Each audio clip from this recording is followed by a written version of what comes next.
Good morning, everyone. We're going to be starting with Dan Campbell's press conference right away once he gets up to the mic. And then we'll get into yesterday's breakdown.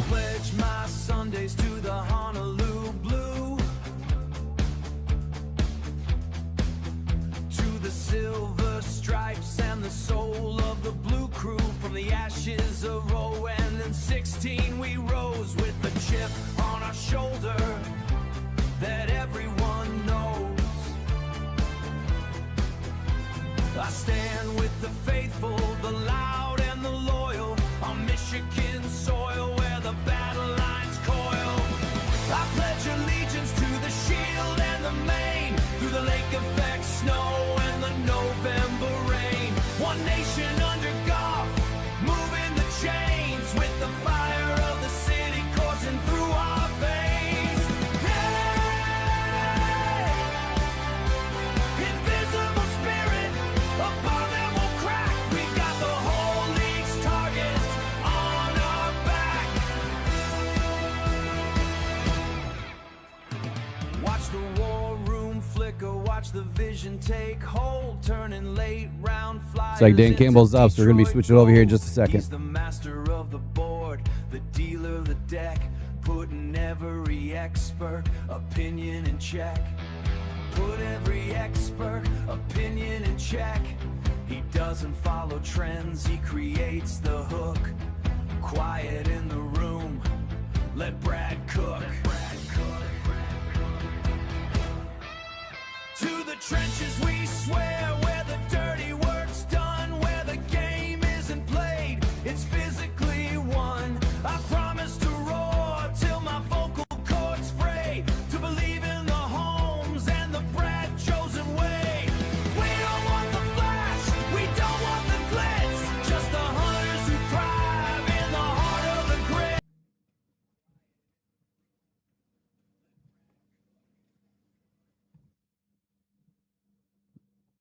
Good morning, everyone. Dan Campbell's up. As soon as he gets done, we'll break right into this. Good. Vaki, how's everybody doing? Good. Vaki yesterday, got poked in the eye, broken nose, so he's going to be out for a little bit here. We're hopeful, vision should be okay in time. We're not going to have him here today. Just going to let him kind of recover a little bit. So we think he'll be okay. He's just going to need a minute here. It's just one of those freak things. Somehow, a hand gets through the face mask. It was unbelievable. Ferk, he's got a fractured fibula, so he'll be out, obviously. And then Keys had a little bit of a hammy. So got Horton back today at the tight end position, and we move on. Day 2 of pads here. And, I thought it was competitive. I thought there were some really good things yesterday, man. I thought the D-line came off the ball. They looked like they took the sled work to team, and that was good to see. So I'm looking forward to the offense responding today. It'll be good. Okay, too. Is that good? Yes. Mm-hmm. Pads, come on, Dan. Obviously, the eyes gravitate toward the big guys because you can't evaluate anything until those pads come out. What did you like? You mentioned the defensive line. What else did maybe pop out to you? What did you like about the pads coming on with those guys in the trenches? Well, it just makes it real, right? And that's the first thing that always happens on one side of the ball is when you put the pads on, you think you're playing low. You think you're doing the drill work until you get somebody on you. And now we all got our pads on, and the pad level really, really becomes important. And you have to get a taste of it. Before you realize, and it'll adapt. Players will adapt and adjust off of it. Like today, you're going to see guys play lower today, and so that O-line's going to play lower. Well, then the D-line's going to have to get under them to play.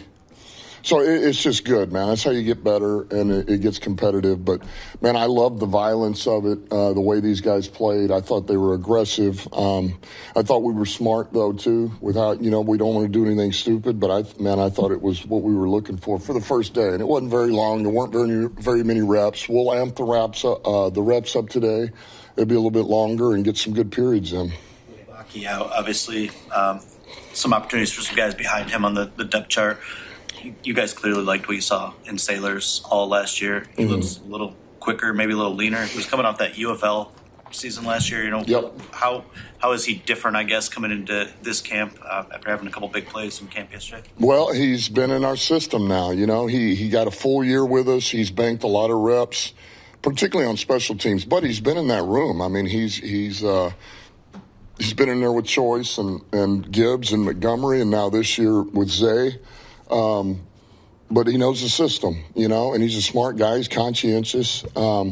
And so that's always going to help when you come into camp. You're like, all right, man, now I know why we're doing what we're doing, what we're asked to do, the calls, all of that. He looks much more comfortable. And he's got ability. I mean, you see it. He's got ability. So, he's about to get, it's a great opportunity for him. This is a great opportunity. So, it'll be good to see, and small too. I mean, obviously Zay is Zay. That guy's a stud, man. I'm glad he's here. But man, you talked about Sailors, and Small is doing some things, and he's doing some things on special teams too, man. Low to the ground, center of gravity. He's stout. He's strong. He's got lateral quick. So pretty good, man. You guys are going to get a pretty good look here. Stay with the running back position real quick. The big news of the morning, Bijan Robinson got his extension. How much do you hope, or do you think that can expedite the process with Jameer? How much do I hope? I mean, you Are anticipate you really that? asking that? How much do I hope it helps to Do you get? think that Bijan getting his deal will speed up this process? I mean, I think it's certainly not going to hurt. I mean, it's not going to hurt. But we'll see. We'll see. I'm anxious to get Gibbs back out there.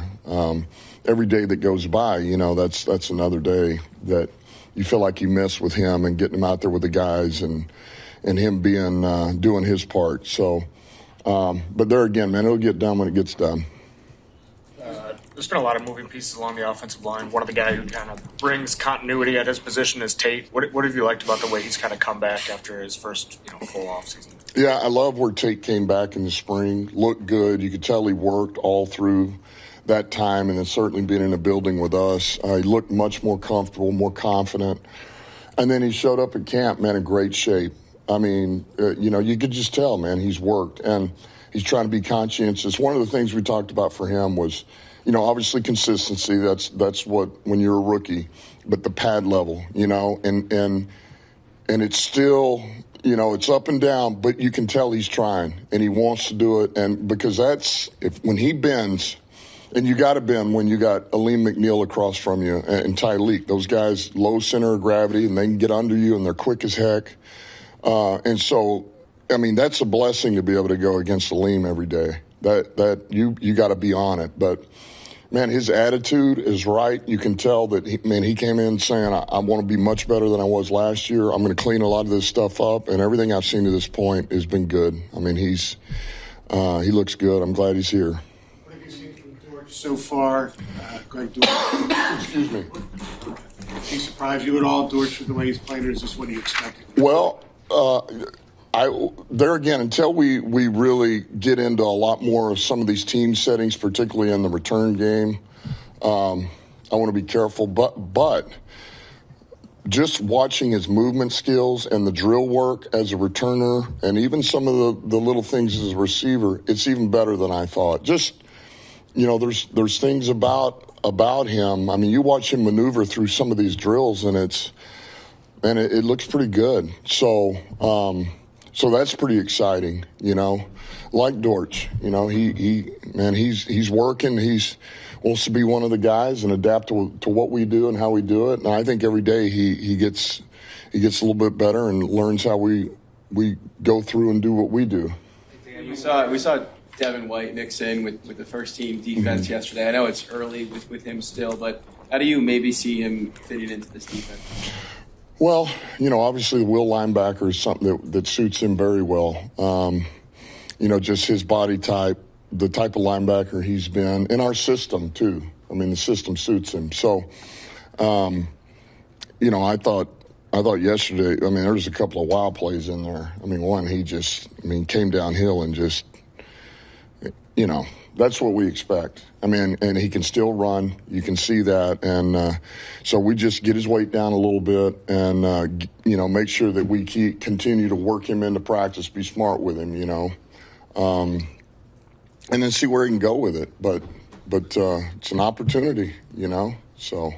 When you opened practice yesterday, Well, I'm sorry, say it again. when you opened padded practice yesterday, you did the kind of one-on-one tackling drill that we've seen a lot, but not live tackling, as I think we've seen on the first day of padded practice before. Kind of what went into that decision? Well, it was, all right, let's just do it to where these guys get a feel. It's crazy how you saw that drill, how under control and all this. And then the minute you say, okay, hey, it's live, even though the runner cannot run you over, you're not allowed to. You cannot run over the tackler in that drill. That's not what we want is collision. You get one move. But the minute you do that, all of a sudden, a lot of techniques change. Now, some of them don't. Some of these guys are on point. But it's amazing. So, man, let's get it, go through it a couple times. The other thing is there were some guys I held out of that drill last year and they got some juice and they got some cuts and they got some. So by not doing it live, you get them and keep them in the drill, which works, the tackler a little bit. So we will get to that drill and do it live for you, Jeremy. It is coming, my friend. I'm telling you. I'm glad that you're looking at that's good stuff. So, yeah. At this time last year, a lot of people were curious about what you had in Isaac to slot. Then we saw the one-handed catches, the touchdowns. I'm just curious, in year 2, what does progress look like for him in another new offense? Well, more growth, It can't just be that. It can't just be down the field one-handed. It can't be, he's got to expand his route tree. He's got to get better at those things. And that's growth into the second year. I mean, that's part. Look, the guy is smart. He busts his tail. He's going to block in the run game. But now some of it is, work at the line of scrimmage, Some of it is once I get into this route, is at the top of the route, some of these digs, maybe it's slant, maybe. And so that's kind of the next progression, man, because we don't see him. He's not just we don't just see that. Okay, this is all this guy does. Now, with every player we have, what do they excel at? And we're going to ask them to do a lot of those things, but we see more than that with him. We think this guy can run the tree, and then he's just got to work through it, every day like everybody else. Out of him, is he still doing everything, all the other little things? Has he improved in those areas that you guys see behind closed doors that maybe you miss in camp, that is, running the routes? Well, I think there's things right now, like even some of the one-on-one stuff, it's when you start getting into some technique stuff and you're a young player, it's a lot like golf. Look, who you guys play golf? Anybody? Okay, I don't either. All right, so, but apparently it, man, if you're off just a little bit with your technique, everything it's perfect and you're in the flow and you can feel it.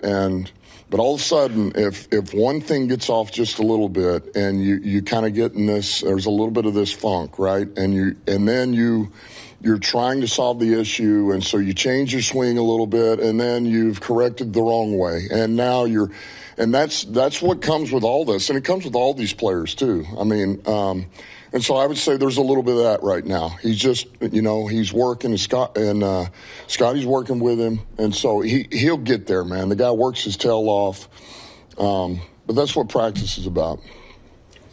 Okay.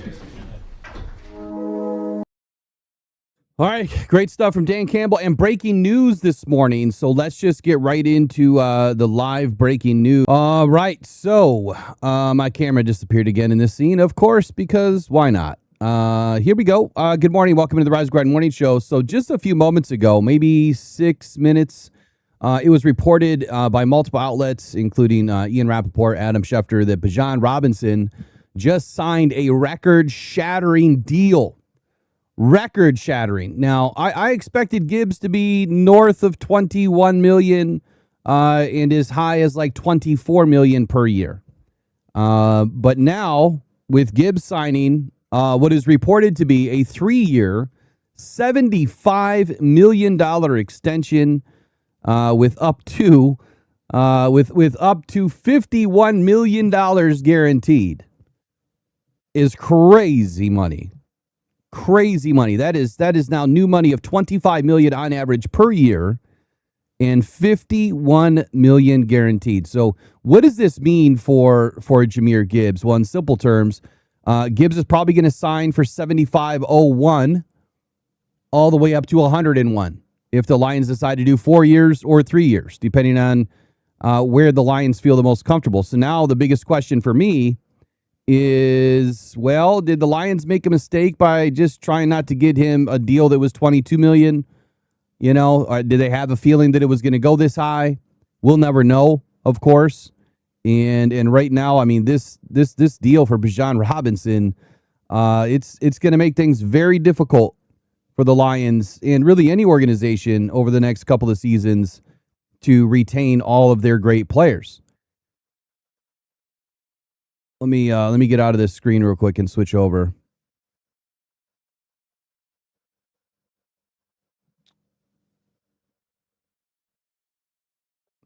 So the breaking news this morning right now is Bijan Robinson just signed a 3-year, $75 million extension with $51 million guaranteed, which means Jahmyr Gibbs is next. Right? Jahmyr Gibbs is next. I did a report the other day, or in my article, in one of the breakdowns, I think it was day one on DetroitFootballJournal.com of the day one of camp. I put in there that, I had an idea, I had a projection that I expected Gibbs to get, way more than what was already being offered to players like Achane, Breece Hall, and others. And now I think that is a lock. I can't see Jahmyr Gibbs signing for less than what Bijan Robinson just signed for. And I'll explain exactly why in just a few moments. Actually, right now, maybe we'll get to it right now. Let's take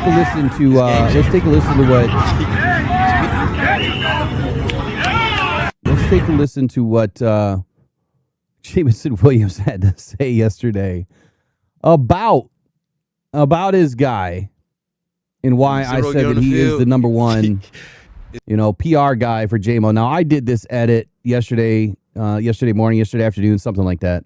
And I just thought it was hilarious. I was trying to be funny with it, right? It's trying to cut as much of the good stuff from JMO as possible. But here we go. When Zero get on the field, it's game changing for us. To me, he unstoppable. He get through the line of scrimmage, he goes 70. Get through the line of scrimmage, make somebody miss. I love playing with him. I love watching him. Like, he got one of the best games I ever seen. Because he the best of the best. Should Jahmyr be the highest paid running back? Yeah, of course. Stacking. Of course, no question. He the best. Because he the best of the best. I wouldn't even say look at the stats, look at the film. Nobody close. Because he the best of the best. Like, we probably in two different situations, because he the best of the best. His is different. He like the best player in the NFL. Stacking. I'm really excited for him. I know what he could do for us, and I know what he could do for himself and his team. He's a real great player. I think one of the best in this league. Nobody close. Hopefully, coming up, we get to see my boy, get something done so he could be back out here with us. I love playing with him. I love watching him. Well, there you have it. I mean, Jameson Williams has said it. He's the best of the best. There's nobody close. And gotta love JMO, man. JMO's having such a great year this year. I can feel it. I can feel the energy. I can feel the growth. I can feel the maturity. And look, he's proud of his guy. He said that they're in two different situations. JMO's still ascending. JMO still wants to become one of the best receivers in the league. And he was very clear by saying, I'm not one of the best receivers in the league. And yesterday he was snubbed, right? He was snubbed out of the top 100. Or whenever the top 100 came out, he was snubbed out of it. I think he belongs in there, but maybe that's just another piece of added fuel to his season this year to play better, right? And he's focusing on that. He's mentioned multiple times. I know some of you disagreed with me about his drops last year. You know who you are. I won't call you out. Good morning, Raw. But anyway, so Jamo's talked about it all year. He has to focus on the catches. He has to focus on the drops. He has to focus on being better. And so I love that. But back to Gibbs here. Do the Lions actually get a deal done? They have to if they want this player on the field. There's no question now that he is the best player in the league. I've always felt that way. He's 1-2, and on most days he's number one.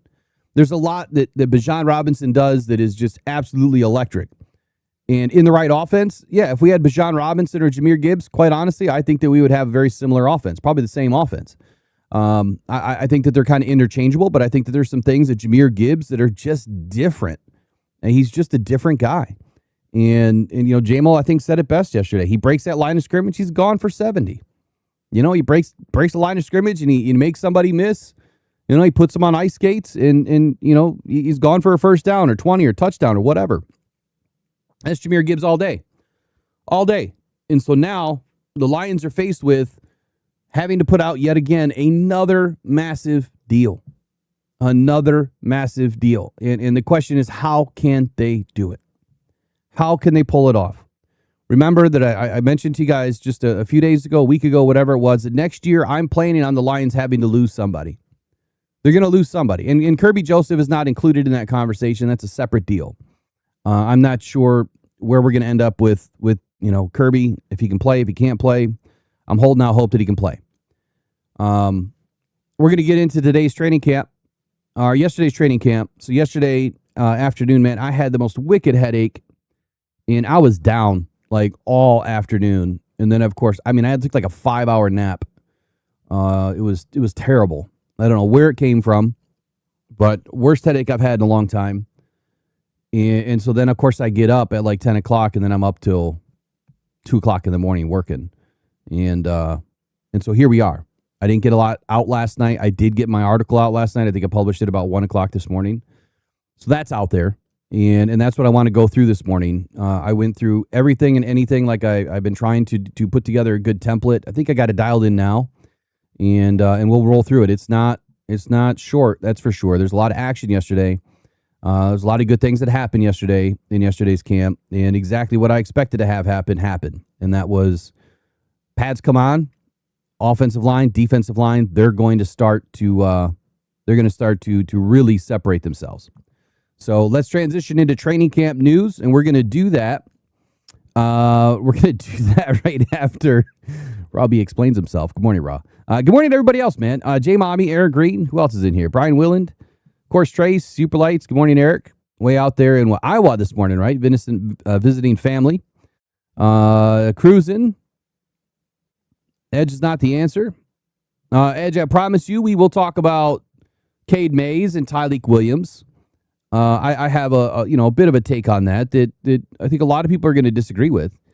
And again, we cannot take a one-on-one, one rep and say that Cade Mays is a bad center. It was all over social media yesterday. Oh my God, we got a center problem. Oh my God, he's worse than Graham Glasgow. Oh my God, Cade Mays sucks. No, he doesn't. And one rep doesn't define a player, right? One highlight reel doesn't define a player, because how many players have had multiple highlight reels in college and then suck in the NFL, like straight up bust, right? It happens all the time. One highlight reel does nothing. In yesterday's practice, the first practice with pads, and you don't get any help from your other offensive linemen or defensive linemen because you're doing one-on-ones, that was a great rep for Tyleek. But like I've been saying, I told y'all, Tyleek Williams is an absolute beast, and he's going to tear it up this year. He stays healthy. He's going to get into that top defensive tackle conversation very soon. Whether it happens this year or not, he's going to be really close to getting into that top 10, top 15, I think, this season. And I think it's an incorporation of the entire defensive line that's going to help him get there, but also his own willingness to work hard and his weight transformation and everything else, adding all that muscle, getting faster, getting leaner, is going to pay off in big dividends here in 2026. But we'll talk about that.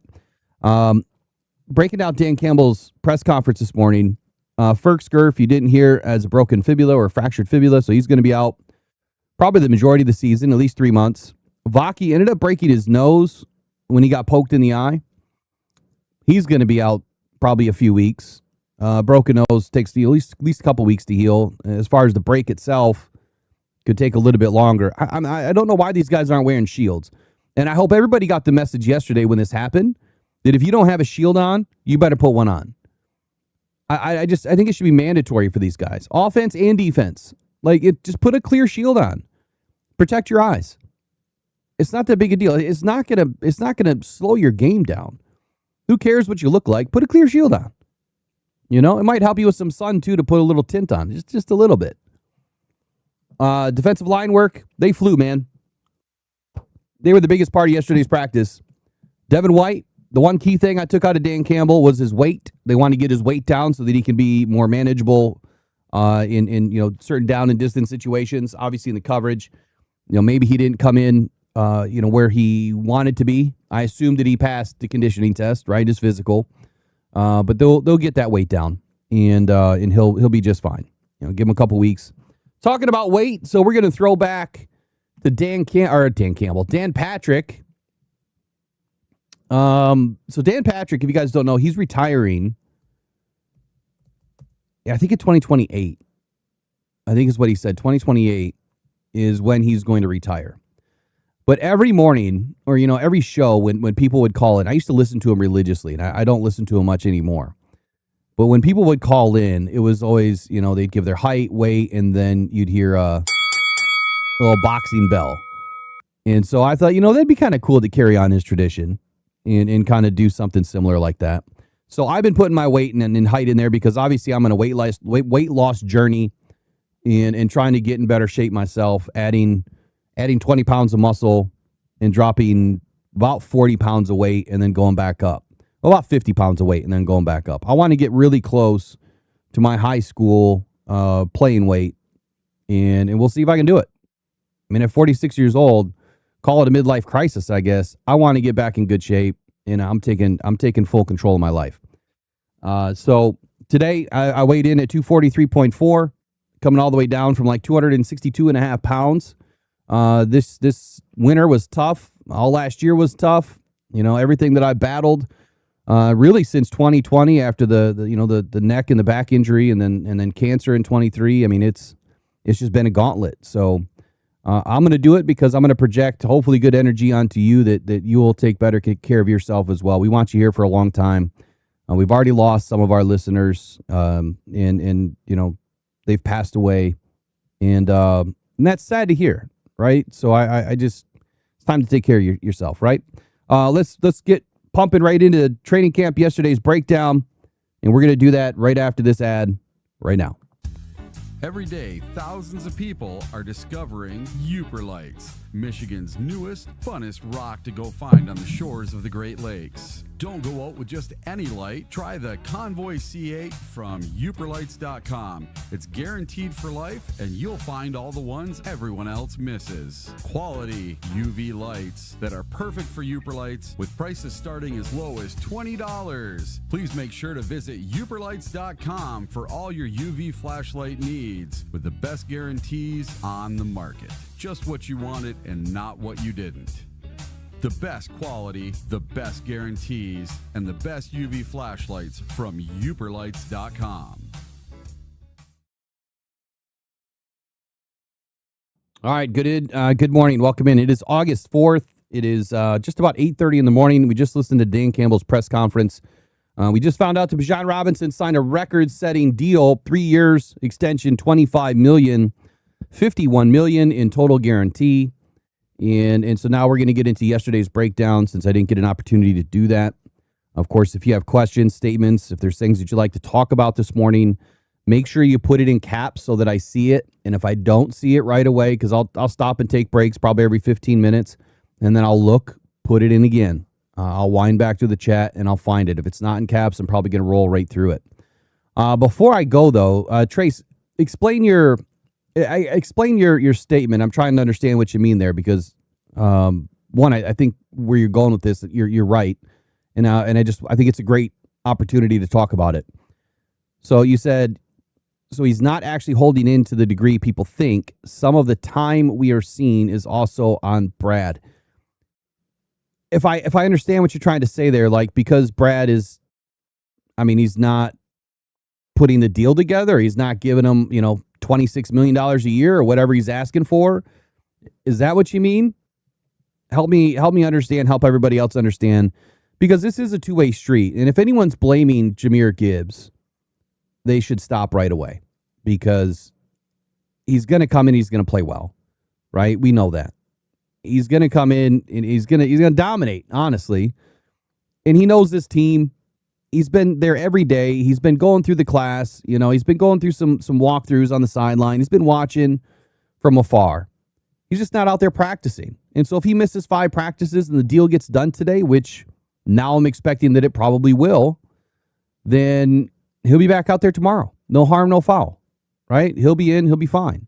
But that's also partly on the organization, holding back. And I think it was a mistake for them to sign or allow, Bijan Robinson to sign first. I wanted them to try to get it done before this mega deal, but clearly these agents talk, right? Players talk. And if they know that their agent is offering, or requesting north of 24, 25 million a year, who knows? Maybe they were shooting for 30 and they settled at 25. Maybe the Falcons were only trying to give him a 1 or 2 year deal. Maybe they're trying to give him a 5-year deal. And they said, no way.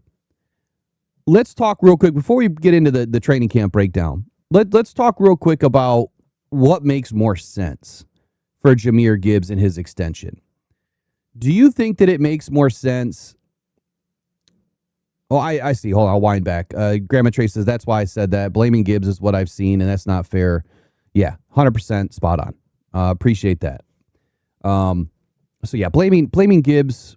Look, he's 50% of it. Really, he and his agent are 50% of it. Brad Holmes is 50% of it. You have to put equal blame on both of them, but honestly, this is a big deal. Like, this is big money. This is potentially franchise-altering type of a contract when you're paying a running back this kind of a money after you've paid a tackle, an edge, a receiver, another receiver, a linebacker, right? You've paid a lot of guys. Derek Barnes, Kirby Joseph, and you still have 2 more big deals in front of you, at least on the horizon before next season opens. So this is franchise-altering money. They are now, playing craps in the back office wondering, who are we going to lose next year, right? Who are we going to lose? And they're going to have to lose somebody because they're not going to be able to withstand these types of contracts going out from this magnitude to all of these players. How can you now fit Brian Branch and Sam Laporta in at roughly $20 million each? Sam Laporta came out and said straight up, they feel unappreciated. They being tight ends feel unappreciated and undervalued. Even after, a couple of really big mega deals that went out to these tight ends over the last couple of years. Travis Kelce making around $19 million a year on average for the last couple of years. Trey McBride, signed a big deal. They feel undervalued and underappreciated. And he said something to the fact that, we're out there blocking guys that are making $40 million. And then we have to go out there and catch like receivers that are making $30 million. That tells me he wants way more money than what the highest number is out there already. Is he worth it? I think he's a great dude. I think he's a great football player. But I don't see how you can pay a tight end $25 million or 24 or 22 when you hopefully, Brad, should have been bringing them in the draft. That is one position and safety that they should have been targeting in the draft over the last couple of years, getting ready for it. We can't just have Brock Wright and, Jackson Meeks hopefully will be a great, tight end hybrid for us, but we need another tight end. Obviously, that room is depleted right now. We need another tight end or 2, or do the Rams and have 4 really good football players. And none of them are making break-the-bank money. So I think you draft a tight end every freaking year. You have to. I don't think you can pay Sam Laporta. I think they're going to end up trading him. And that's going to suck. But, I see the same thing happening to him that happened to TJ Hockenson. Obviously, 2 different players. I think Sam Laporta is a much better tight end than Hockenson will ever be. Hockenson was unique. He had the gift, but he's nowhere near as special as what Sam Laporta is. So now you're looking at what's more relevant for a contract for Jahmyr Gibbs. What's more relevant? Or I guess what makes more sense? Because if you give him a 3-year deal on top of the 5th-year option, you now have 4 more years of control over Jahmyr Gibbs, and that is through his prime. And you know what? Running backs at that point in their career are pretty much done. Right? They don't, there's not a whole lot of running backs in the league that are playing to a high level after 28 years old, which Jahmyr Gibbs would be after this contract. Now, age is just a number, right? I mean, some players play, if he stays healthy, he could play a lot longer. I just don't see where you pay a running back more than 3 years that it makes sense. If you're going to rip up that 5th-year option, then it would make sense to do a 4-year deal at the most. And then it gives them the option to backload the deal, right? You're going to have to give him a good signing bonus to be able to backload the deal. And that's what these teams look to do, right? They, if he got $51 million guaranteed, I don't know what his signing bonus is going to be. Well, let's just say his signing bonus is probably going to be about 50% of that, of the guaranteed money. So he might get 25, 26 million guaranteed. And then how they pay that out, there could be some, this year, there could be some next year. But either way, if they backload this deal like they have been and kind of, play trickle-down economics, then it'll work. It'll work for a franchise, for a football team. Not so much in our country, but for a football team, it'll work. But then at some point, everything converges, right? Everything starts to come together. Everything runs together. And then you have to have that conversation. Who we selling? Who we getting rid of? Who we trading? Can we sign the next guy? Thankfully, the Lions have done a good job protecting their draft picks for the future. And they have all of their draft picks, or the majority of their draft picks moving forward. I think actually they do have all their draft picks moving forward. I'm not even going to look it up, but I think they do. How do they get more? They need to land another 2023 draft. I would say next season is the season. You're probably looking at bringing in a drafted quarterback. Dare I say the Lions might crack one in the first round. And then you're looking at supplementing the tight end position and the safety position. And then you're probably looking at supplementing their running back position. But I'll tell you right now, Isaiah Pacheco is not here on a 1-year deal. If Isaiah Pacheco works out this year and he stays healthy, he's not here on a 1-year deal. He will be back. And they'll probably give him a 2-year deal after this one if he plays well and stays healthy. And if he produces the way that we're expecting him to produce. He's looked great in camp so far. He's, I hate to use the word gadget guy, but when I think of gadget, I'm not just thinking of plays, gadget plays. I'm thinking of what was this? What was the old cartoon, Inspector Gadget from back in the day? He just had every little gadget you could think of. All right, Pacheco can be that kind of a player. You can put him in any situation and he can survive, right? And he can play well. So now you're looking at this from the standpoint of how do we walk away from this? Well, maybe they do sign Gibbs to a massive deal. And maybe after next season, they trade him. Maybe after 2027, they trade him. And then they get a couple, maybe at least one first-round pick for him if he's still playing well. And then they reset. And you get rid of the contract. That deal would have to be structured that way. That if they do trade him, that they don't have, a big number in front of them that they have to eat.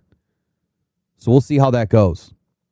So you tell me in the comments, after the show and then in the chat right now, what is the most important way to structure Jahmyr Gibbs' contract? Is it 3 years? And you extend, on top of the 5th? Is it a new deal 4 years? And you just start anew in 2027? Or is it a 5-year deal? And you rip up this year? And I don't know if they can do that. I have no idea. I think they can. I think they can really do whatever they want with contracts. Maybe it's a 5-year deal that starts this year. I don't know. Maybe it's a brand new deal. If it's a 5-year deal, it makes sense. Because that's really only keeping him like a 3-year extension would be. But that way you could really structure it any way you want to. Next year, he's getting $14.3 million no matter what on that 5th-year option. And so how are you going to structure this so that you can pay him that kind of money next year, and then the next year after that, you're potentially paying out $25 million on average? That means if they backload this deal It's just 3 years. If you backload this deal, he's probably going to be owed $45 million in that third year of that deal. It's going to be as high as a quarterback. And so that's why I'm thinking next year you're probably taking a quarterback to really groom, because how are you going to be able to continue to pay Jared Goff? By 2028, I think it's going to be damn near impossible to keep all these players together. Anyway, it's a lot of money.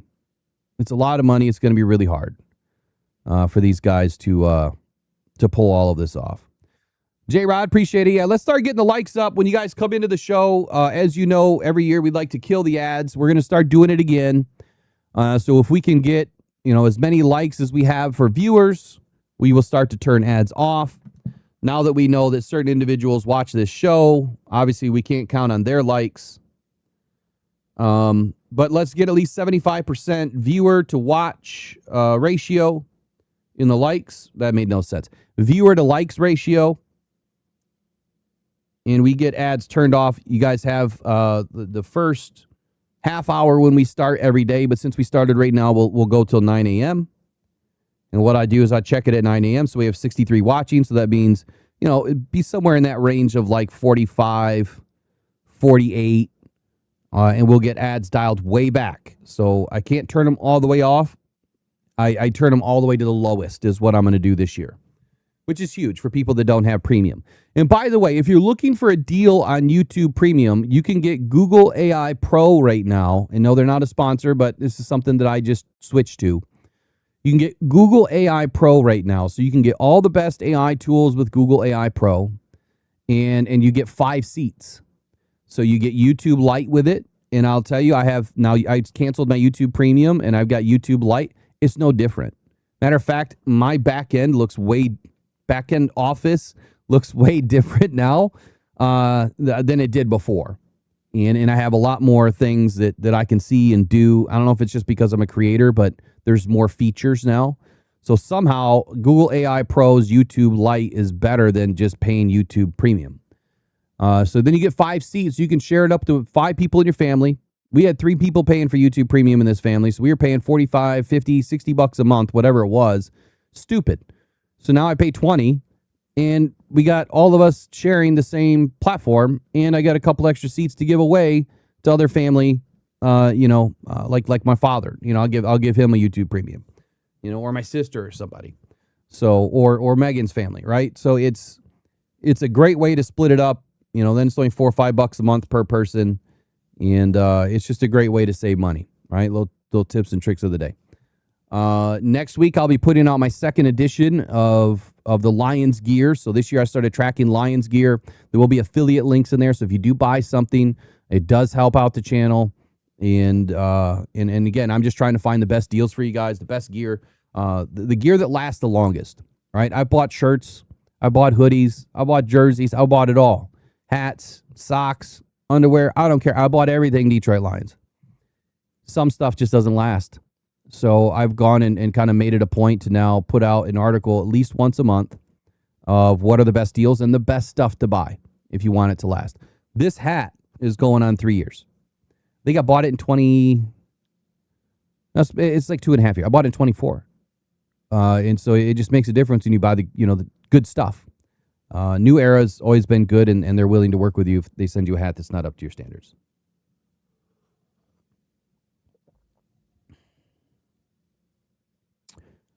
What about franchise tag Gibbs 3 times? You can't do that. There's no way you could do that. If you franchise Gibbs 3 times, that third time, he would be like more than a quarterback. That franchise tag would be north of $55 million as the quarterback contracts sit right now. Who wants to franchise him 3 times? And I think at the end of the day, though, I mean, let's be realistic. Gibbs he's not playing without a contract. But if push comes to shove and they say, you know what, you're under contract, you're playing. If he doesn't show up by week 1, then he starts to lose money. And then if that continues all the way through week 13, then his contract tolls. and then the Lions gain another year of contract, eligibility for him, and pushes everything out. I don't think Gibbs will do that. I don't think his agent will let him do that. And I don't think that Brad Holmes is going to do that. I think they're going to try to put something in place here. But yeah, you had the option of the franchise tag. And that is no longer, I think, an option for Jahmyr Gibbs. I don't think it is. I don't think it's going to happen.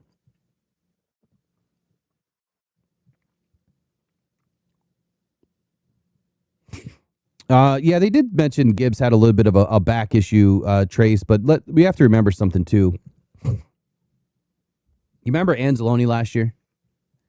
The magical hammy, right? And then as soon as he got that extra, he actually, what I had recommended as a projection is just guarantee the rest of his contract. And that's exactly what the Lions did. And I think they threw an extra $250,000 on top of it. So they guaranteed the rest of his contract. And he was in practice the next day. And he was fine. So remember, these guys that hold out or hold in, they have a hammy. And in Gibbs' case, they have, he has a stiff back, right? And look, I think once his deal gets done, he'll be in practice the next day.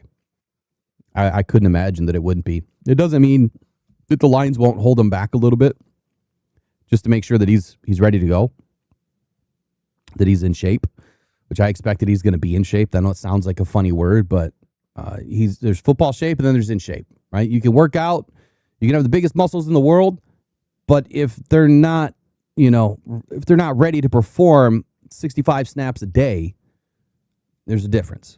There's a big difference. I do want to, before I get into camp, I do have to put this up this morning.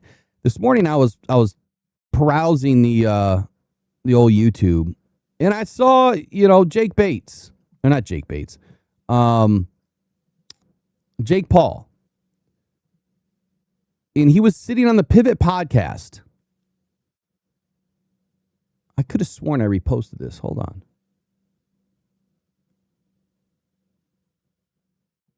Oh, it signed me out. So he was on the Pivot podcast. And probably the most disrespectful human on this planet.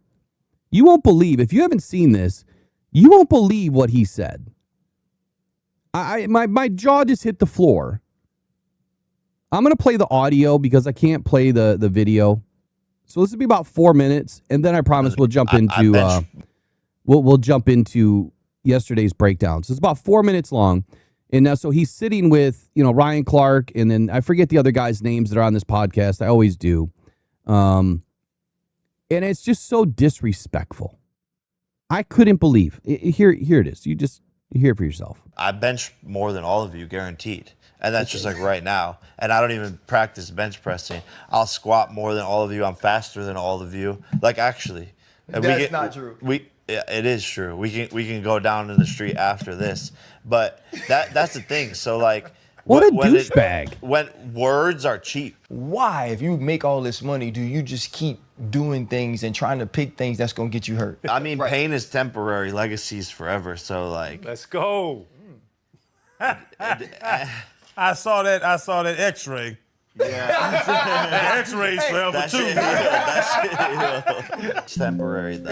Like on God. Honestly, it didn't even the punch didn't even hurt. Get real, bro.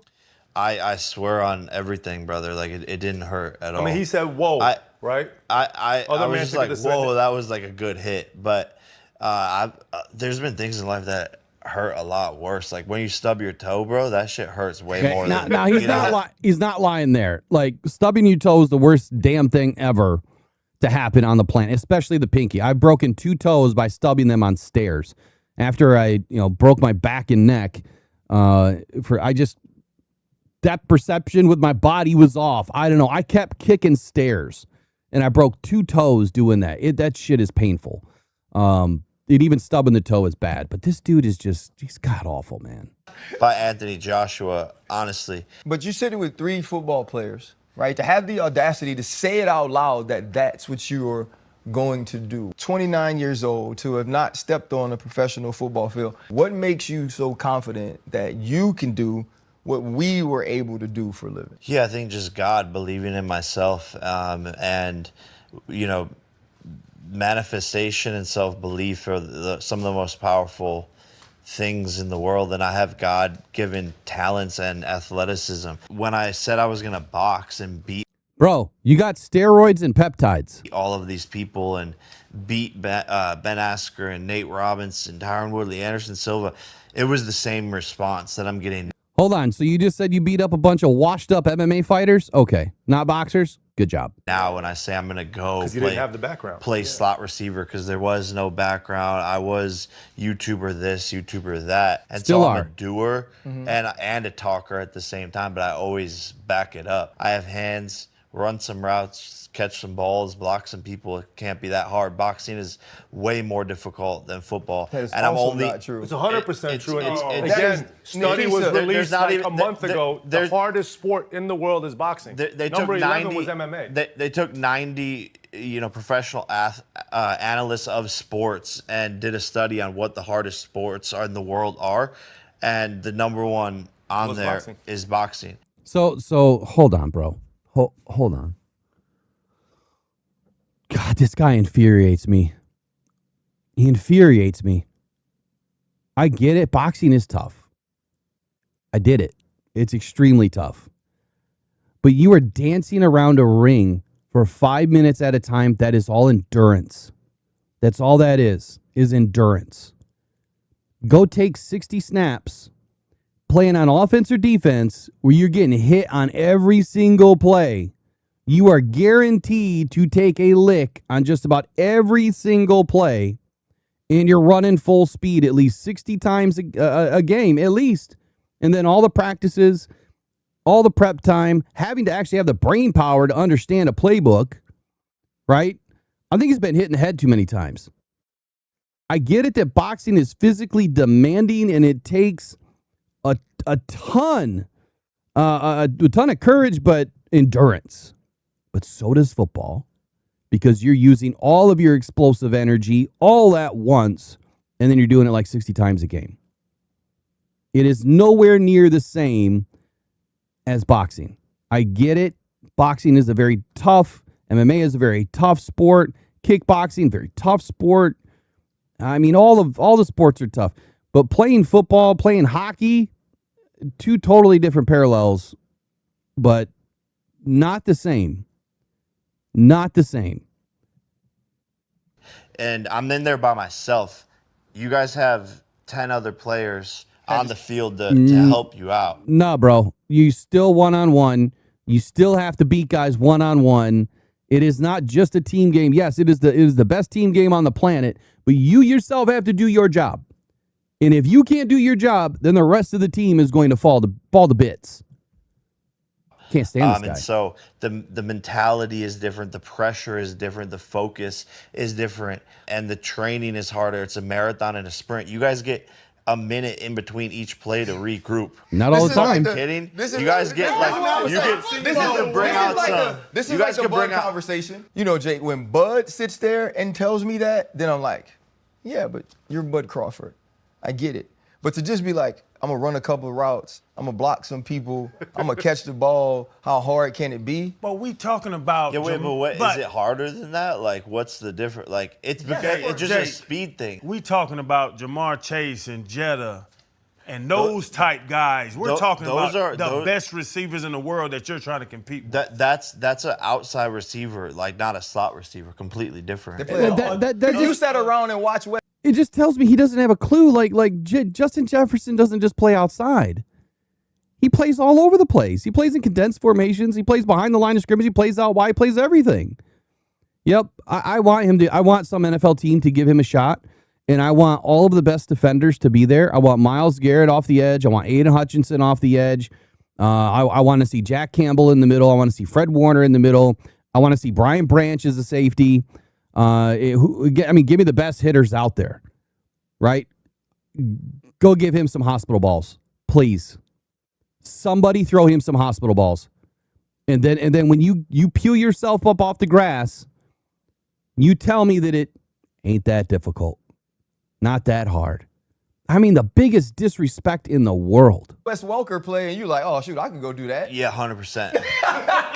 No, definitely. He's the perfect example. Cold. Those are different level athletes than me. I'm talking about the white guy, Wes Welker, who is this big. What's he gonna do? What does color have to do with it? Has nothing to do with it. Bro, you underestimate What do you him. mean, bro? And you can do that at that level. Yeah, 100%. You can't go do that. I think you're truly discounting how talented these people are at doing that one thing. Now, I'm not saying that they're not. I'm just saying that it's not as hard as people are making it out to be. That's why you are where you are. If I go in there and I'm a bum, guess what? And you will be. Who cares? Now what? I've been. What a joke. What an absolute joke. I guess you guys tell me in the comments later in the chat right now, do you agree with this dude? Do you think it's just no big deal? Like anybody can just play in the NFL? I mean, you're talking about the top 1% of 1% male athletes that are playing at the pinnacle of this game. I mean, you go look at some of these players out there. I mean, just Malcolm Rodriguez, for instance. Very similar body type to Jake. 5'10", 240 pounds. That's about Jake. And Malcolm is an elite athlete, elite wrestler. And even he might be relegated to a backup spot as a linebacker. Now, he wants to play offense. Why? Because you think you're going to get protected across the middle? Not by running your yak like this. There was a play yesterday in the Cleveland Browns game, or the Cleveland Browns practice. They completely laid this dude out. And all you heard was chirping on the sideline. Like he's been running his mouth all day. He's been running his mouth all day. And then they laid him out. That's exactly what I hope happens to Jake Paul. I hope they lay him out. All right, now let's talk about camp day number 5 right when we get back. Man, he infuriates me.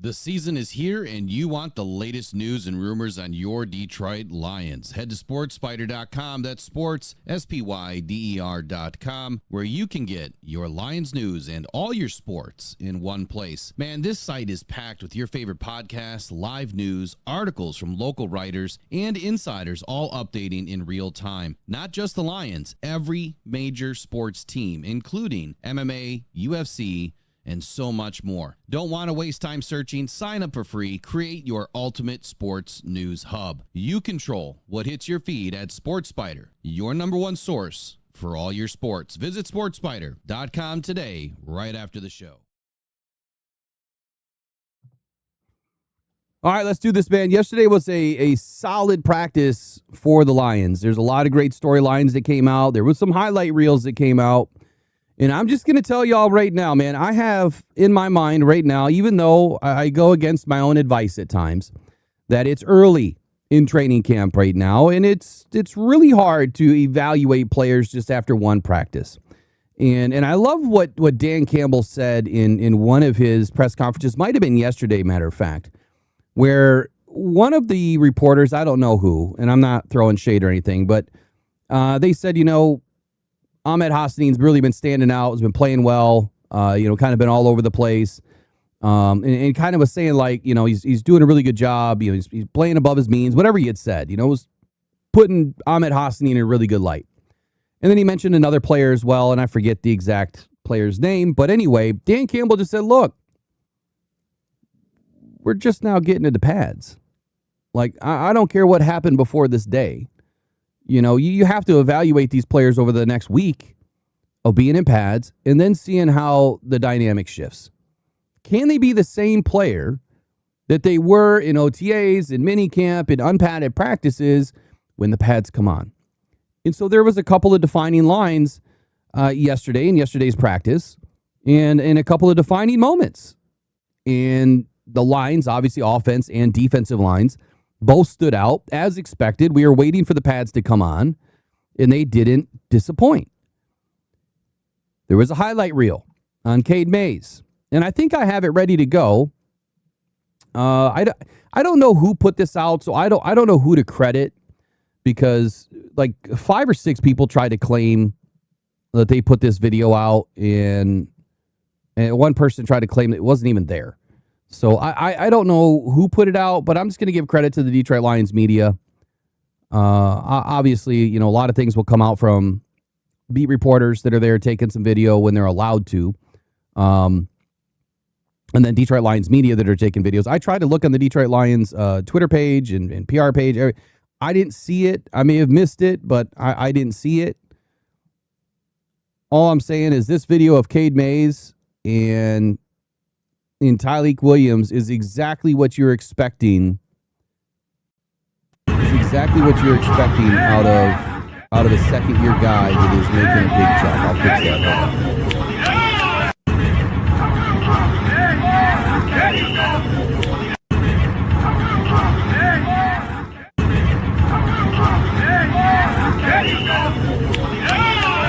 Let's kind of break this down a little bit. And it was a vertical shot, so it's not the best. I'm gonna try to clean it up, put it into 4K.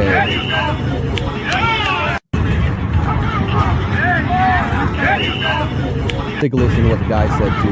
There's a big chirping going off the side.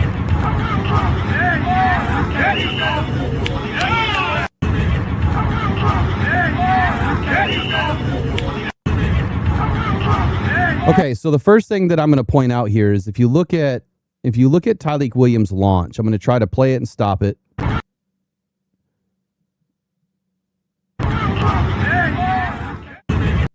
Oh,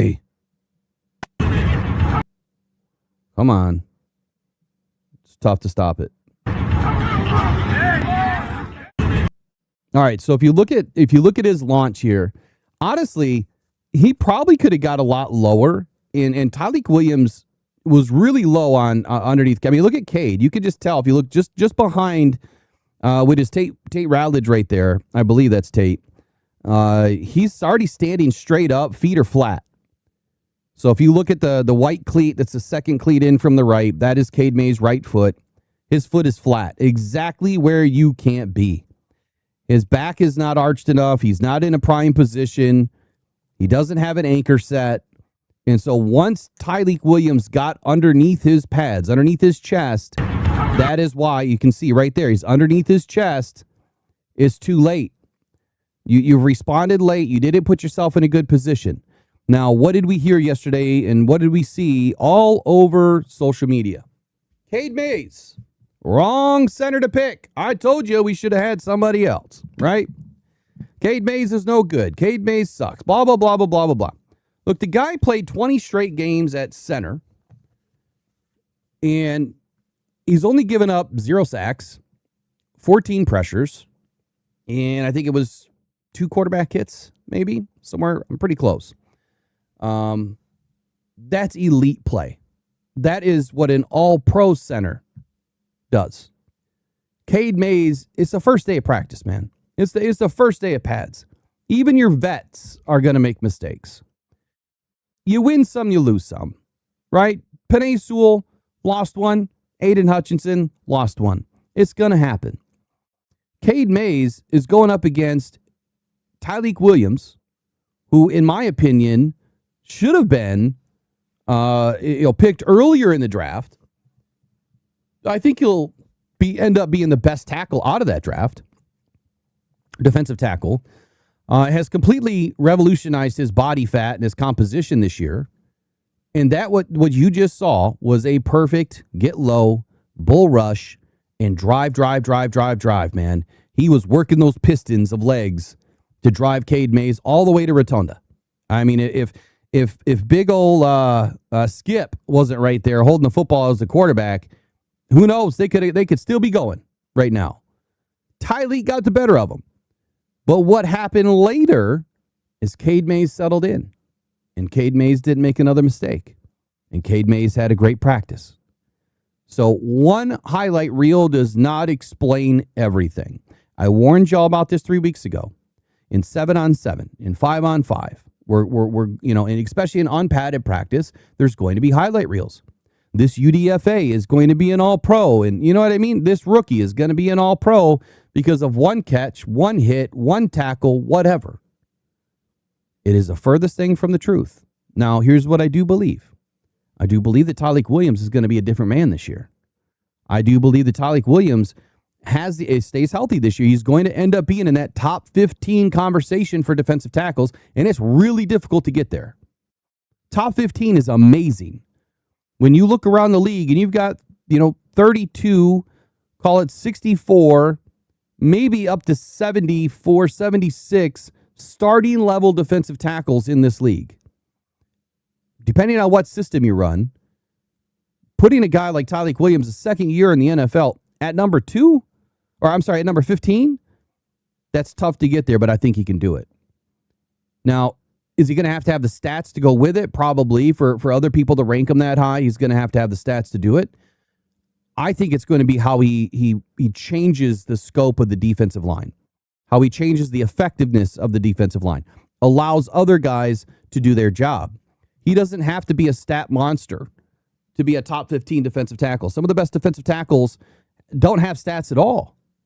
But what they do allow is your linebackers to stay clean, and they allow your linebackers to fit the run, and they allow your linebackers to fit a gap and then hit the hole and pound a running back for a loss or get to the quarterback. Right? That's what you expect out of Tyleik Williams. In playing next to Ali McNeil, who's been playing great, and yesterday he was a bit quiet. Yesterday was a quiet day for Ali McNeil. At least I didn't see anything or hear anything. I didn't get any reports on Ali McNeil. Very quiet day for him, but that doesn't matter either. Right? Tyleik Williams had a great day. Cade Mays also had a great day. It just so happened that this one got blasted out on social media. And so let's settle down on the Cade Mays as a bust conversation. And the Brad Holmes made a mistake because it's way too early. Way too early in the process for us to be evaluating players to that degree. All right, so let's go start to finish. And if you guys haven't subscribed to DetroitFootballJournal.com, now's your chance. I just hooked everybody up yesterday with their free trial. I do it once a week. So if you subscribe in the month of August, you'll be getting a 30-day, and then I do surprise some people with up to a year for free on DetroitFootballJournal.com. And then I want to thank all of the new subscribers and all of the new paid subscribers, all the annual subscriptions. We've had several over the last week. And some great comments, some great messages. Really appreciate y'all for the support. I'm still kind of learning my way through figuring it out and having enough time to balance all of these things. It's a lot of work. It's a ton of work. So I'm a little delayed on some things. And like I said, I'm still working through trying to perfect my system. It's going to take some time. So Lions camp day 5. The Lions entered probably the most revealing phase yesterday of training camp, and that's pads, man. This is the first time the pads come on. It was a 90-minute session, roughly. They wound it back from the day before.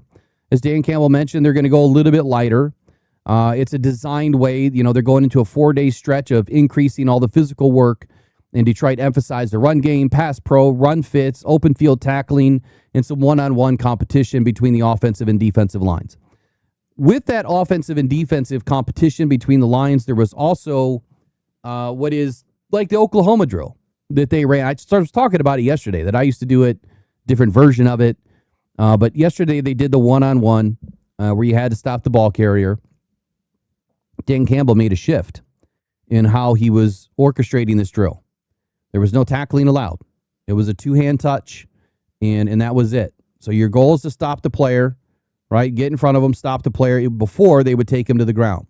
So Dan is being conscious of impact and contact and injuries. However, I do have to say something about the injury part of it.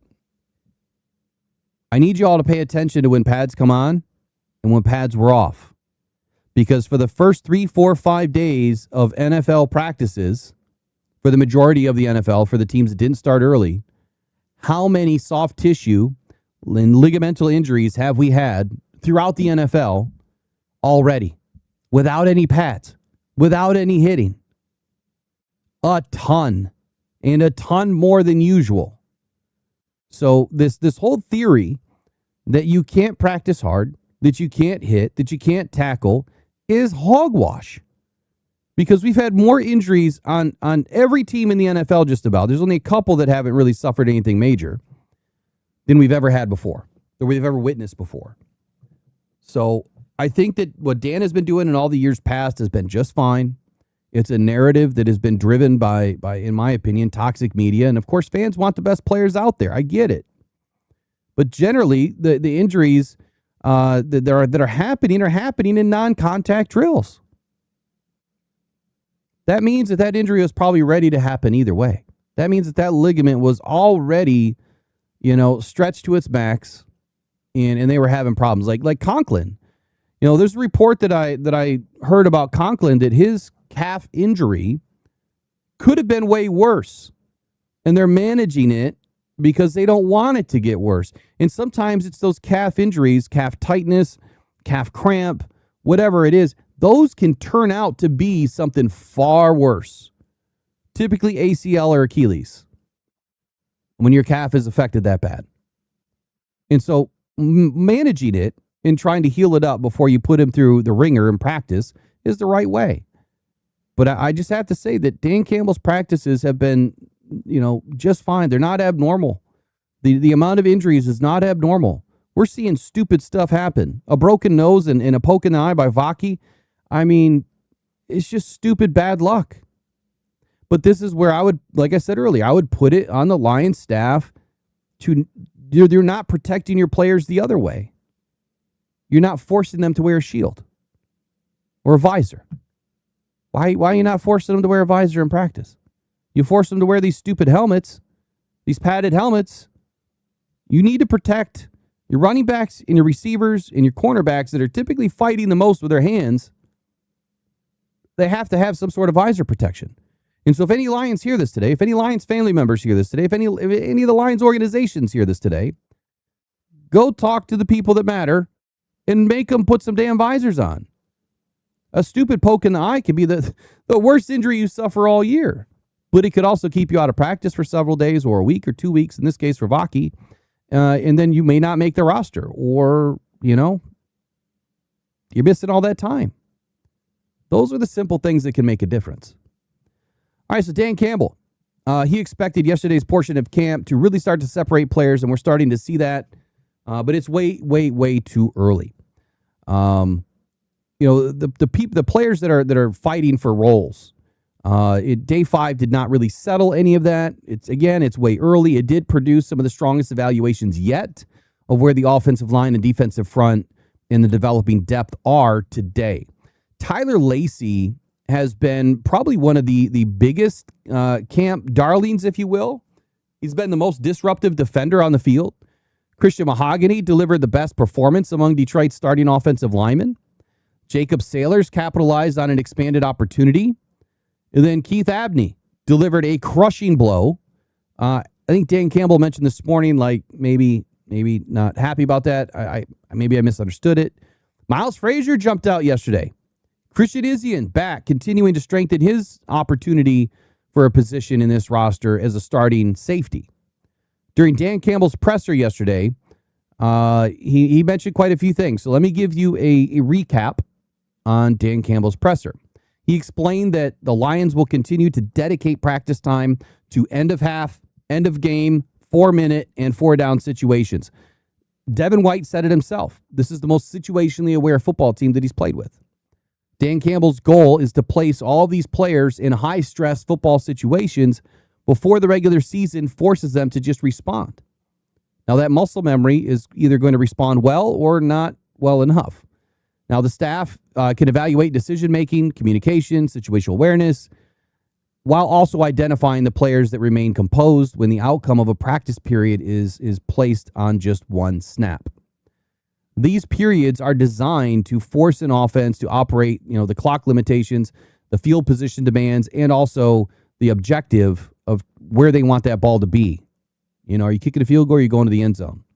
The defense has to communicate, tackle, get off the field, right? Force the offense to make a mistake and attempt to at least protect the possession or close out a game. Now, I have a new segment that I'm calling Campbell's Corner. It's a quick highlight We'll start with number one. Campbell would not award the starting right tackle position to Blake Miller based on 4 unpadded practices, but he does like where the rookie's development is thus far. Number two, Dan Campbell also brought Miles Frazier into the conversation yesterday. Frazier has worked at both tackle positions and both guard spots, has specifically warned all the observers not to overlook Frazier as the line begins to sort itself out. Number three, Dan Campbell already understands that Rock Yassine's competitiveness and physical approach because of their previous history together. Number four, I think is where we are. Dan Campbell continues to see flashes from Rakestraw, but the young corner has also experienced several inconsistencies. Number five, Dan Campbell said that Nick Whiteside, had produced a play in every practice through the first 4 sessions, forcing his name deeper and deeper into the conversation, and has now been earning some second-team reps. Dan Campbell also did not announce a resolution to Gibbs' contract, but as we heard today with Bijan Robinson, well, that timetable to return is probably now moved up. Dan Campbell did praise wide receiver Cedric Wilson yesterday as a vet, a true professional, a true vet who understands how to prepare, compete, and contribute without arriving with any entitlement. All reasons why I think the Lions make the right decisions on the players that they bring in, and so far it's been paying dividends. Tyler Lacy. Man, Tyler Lacy. Let's kind of skip over to let's skip over to some defensive line conversation here. Let me rewind this a little bit. So let me know in the comments below. I mean, just and in the chat right now, just off the first few bits of Campbell's corner, what's standing out to you? To me, I think Miles Frazier started to make a name for himself. I'm not surprised. I mean, I noticed it in practice. He put Derek Moore into the dirt right away. And Derek Moore wasn't injured at that point. I still don't know where some of the reports that came out said that Derek Moore was having a good day when I was there on Sunday. I didn't see that. I didn't see that at all. I saw a few plays with Derek Moore, and then he kind of disappeared. He wasn't very disruptive, and so I need to either ask some questions or find out more because I don't want to give you bad information. But I didn't see much out of Derek Moore. I saw Frazier put him into the dirt, and then I saw him get behind the line of scrimmage. I mean, so he penetrated, but he was so deep that it forced Teddy out of the pocket, and then he ended up running upfield. So those aren't good plays. The penetration, great, but those aren't good plays if you didn't finish it, if you didn't stop the play. Again, pads weren't on, so it's kind of tough to evaluate. So we'll kind of leave that as that, I guess. Let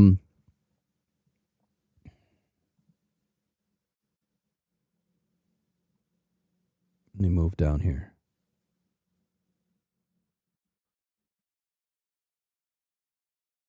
All right, so my top headlines. So now I have top headlines in my articles. I've always had them, but these are now more indicative of what I feel to be the biggest stories of each day. And right away I started with Tyler Lacy because he's really forcing his way really not only into the rotation, but potential starter here. He's changed plays. Lacy changed plays from the edge and the interior. He generated pressure against both offensive units and added decisive wins during the one-on-one period. When Detroit entered camp needing clarity behind at least its established defensive linemen, Lacy is starting to produce that type of disruptive work that demands additional snaps. And so far, he's getting them. Christian Mahogany, he's gaining control of that left guard job. He defeated McNeil twice in pass pro yesterday and showed the movement ability to pull across the formation, create space, getting up into the second level in the running game. Juice Scruggs, he remains in a competition with Mahogany. He produced probably the strongest padded performance yesterday and currently looks like the better fit for Petzine's blocking system.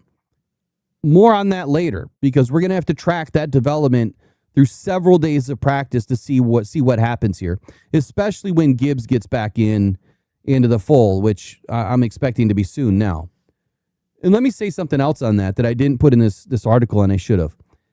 With Gibbs not in, we have to remember that offense is about timing. right? And in understanding how your running back operates, the patience that they play with or lack of patience that they play with, aggressiveness that they play with, or not maybe as aggressive as other running backs. Understanding your running back is key to your blocking style. Again, it's a giant, it's just one big choreographed dance. You know how to block for your back when you have consistent reps and you build that muscle memory. You can feel each other.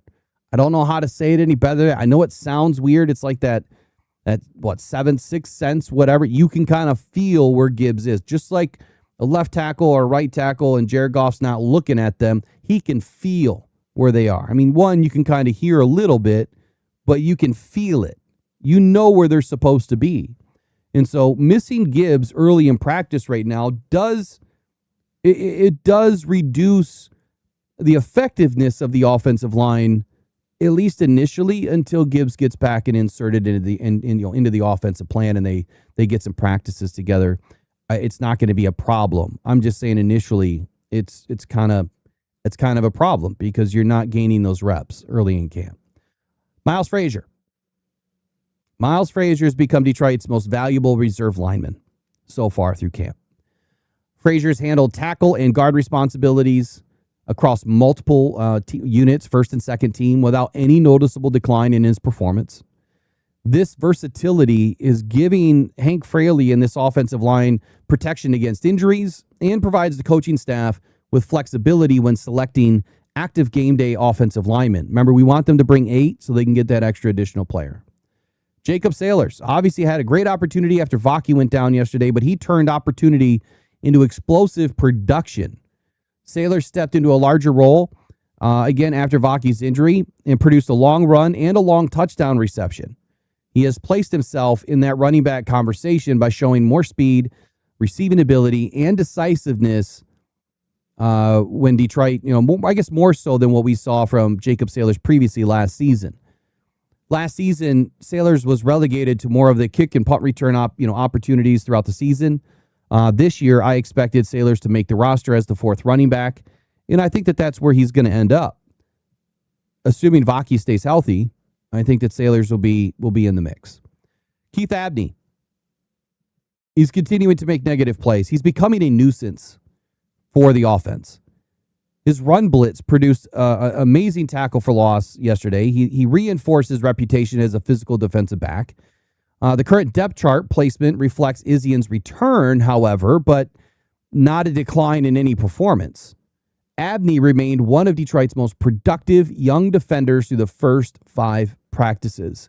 He's really making a name for himself right now. And I'm sure I mentioned this later in my article, but that hit, I think it was on Jacob Sailors. He was working his way off the left side of the defense.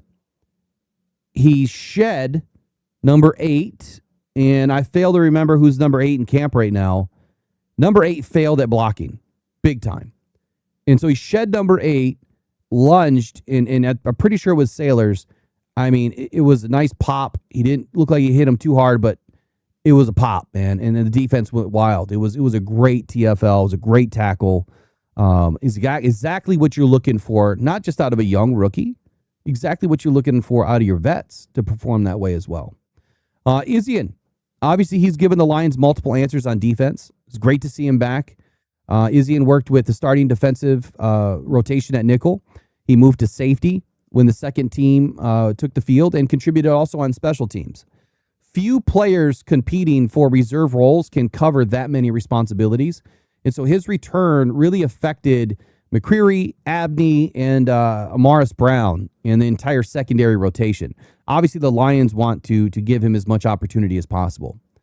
Let's roll through the injury updates. There's quite a few. Honestly, it's probably the longest section of my article yesterday, so I apologize. But before we get to all the injury updates, which we kind of just heard some from Dan Campbell, but I got the full story. Let me get into the chat real quick and see what you guys are talking about. Do we have anything in caps for me to touch on? I see Hassaneen's name getting mentioned. Yeah, Hassaneen has been on an absolute tear. For the gentleman that called yesterday, by the way, I got some information on Anthony Lucas today. Maybe you'd be excited about that.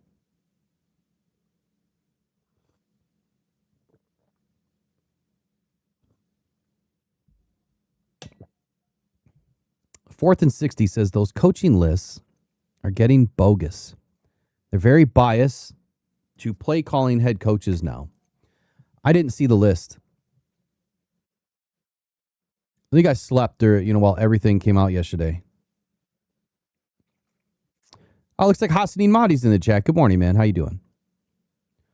Your son is playing exceptionally well. Super excited about him this year.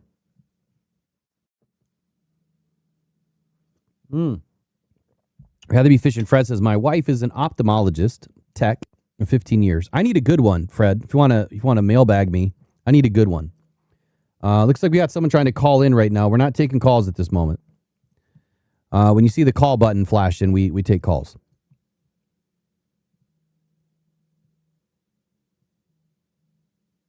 Oh, happy birthday, Hassanin Mahdi. Good morning. Happy birthday. Mine was just the other day, man. Mine was just the other day on the 29th of July. So, happy Merry blessings on your birthday. All right, we'll keep rolling. I don't see anything really in caps for me to touch on. All right, so the injury watch right now becomes a major camp story, as it is every year. But I have to remind you that every team in the league right now, I went through the full list yesterday, is suffering very similar things and quite honestly, worse things than what the Lions are seeing. The rehabilitation progress for Branch and Joseph is continuing. Brian Branch completed his first outdoor rehab session of training camp yesterday while recovering from the Achilles injury. He worked for approximately 15 to 20 minutes. He moved at a good pace, performed change of direction movements with the trainer. Dan Campbell previously identified, late training camp or early September as a possible window for Branch to resume practice, and it looks like he's on pace for that. Obviously, they haven't announced any sort of a return date, and his week one availability still remains uncertain, but this was a good showing. Kirby Joseph, obviously still on PUP while he's still rehabbing whatever he's got going on with his knee. That ended the 2025 season. Monday's workout was a little bit longer than Branch's, included some demanding conditioning work away from the main practice. Increased workload represents continued progress, but Detroit has not established a timetable for his return to team drills. Derek Moore is expected to miss approximately 7 to 10 days, as Campbell noted yesterday, with a minor groin strain.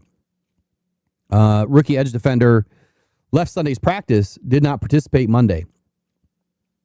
And the injury is not currently expected to become a long-term absence from the team. Jimmy Rolder, his injury became a little bit more concerning as he's obviously unavailable, has that lower body injury, which has now been identified, in the reports as either what they said leg or hamstring. It was hamstring, right? Detroit has not announced a firm timetable. His absence has, really helped create the need for White's addition to the linebacker room. But as we learned, as White said, this started before free agency. So Devin White was always in the plan. Whether Jimmy Rolder got injured or not, maybe that moved up the clock for Brad Holmes or not, I don't know. But I'm glad that he's here. As far as what Jimmy Rolder's potentially looking at, yesterday I mentioned, is it grade 1, 2, or 3? If it was grade 3, probably out for the season, or at least 12 to 16 weeks. If it was in surgery, most likely. If it was grade 2, you're probably looking at least 6 weeks for Jimmy Rolder. So I'm probably expecting the Lions to use one of their IR designations on Jimmy Rolder if it goes that length of time throughout camp before cuts. If it goes that length of time and we don't see him back on the field, that IR designation to return would mean that he could potentially be back, week 4-ish, probably at the latest. So we'll keep our eyes on Jimmy Rolder's rehab progress over the coming weeks. I already mentioned the Sione Vaki thing, and as Rather Be Fishing Fred just mentioned, a simple poke in the eye could ruin someone's vision. So it's not a little deal here, but he also broke his nose, and he, the poke in the eye, ruined his day yesterday, and he left practice. Another big injury yesterday was Anthony Fursker suffered a leg injury, which has now been reported as a fracture. So even though he walked off without assistance, it's a fracture. So I would assume that this is going to be at least 4, 6, 10, 12 weeks, probably more 6 to 12. Most likely won't be on the roster. Lawrence Keys, he also left practice yesterday with a reported leg injury. I missed if there was an update this morning. I didn't hear it. But the injury itself, it was not observed by the reporting source, and Detroit proved no additional information regarding its severity last night. And again, I missed it this morning if they talked about it. Miles Kitselman is expected to miss extended time. The Lions' 5th, 6th tight end left yesterday to be evaluated for a concussion, and then also listed with a leg injury. And as of yesterday, the team didn't clarify. I didn't hear any more of it this morning, but I will follow up on it later. Blake Miller returned to full practice and participation yesterday after they limited him to individual drills on Sunday as just a precaution. And so for all those who were worried about Blake Miller yesterday, especially in yesterday's call, he was just fine. He handled first-team right tackle work throughout the padded practice portion. Tyler Conklin still remains on PUP with what is called a calf injury, but continues working extensively with training staff. His current workload suggests progress, but he's not back. We'll have to wait and see, where he fits in now. He's definitely needed at this point with all the injuries to the tight end room. Like, we're banking that Conklin's going to be able to play this season and play to a high level. Ben Barch missed his second consecutive full practice with an undisclosed issue. He continued working separately while Mahogany and Scruggs divided the primary left guard opportunities. Peyton Turner missed his 4th consecutive practice because of a stiff back or back issue. Campbell initially described the problem as minor, but Turner has not yet returned to the field. He's not even doing any workouts with trainers. I assume he's probably in getting treatment. Not sure what's going on there yet. And then obviously you already know about Giovanni Manu. He still remains on NFI, and that's not going to change. Jahmyr Gibbs, no injury to really report other than what was called a stiff back by Dan Campbell a few days ago. He's not on an injury report. He's just holding in. And we expect that to end probably within the next 24 to 36 hours. I would expect Gibbs to be on the field. He's still attending meetings. Obviously, he's still hanging out with his guys and still part of this team. Once he gets back to practice, no harm, no foul. Next up, we're going to talk about the defense, who probably had the biggest part of the day yesterday. I mean, the offense and the defense both traded blows, but the defense and defensive line really walked away with an incredible day. Incredible day of work. First day in pads was exactly what we were hoping for. We're going to take a minor break, and when we get back, it's defensive line talk.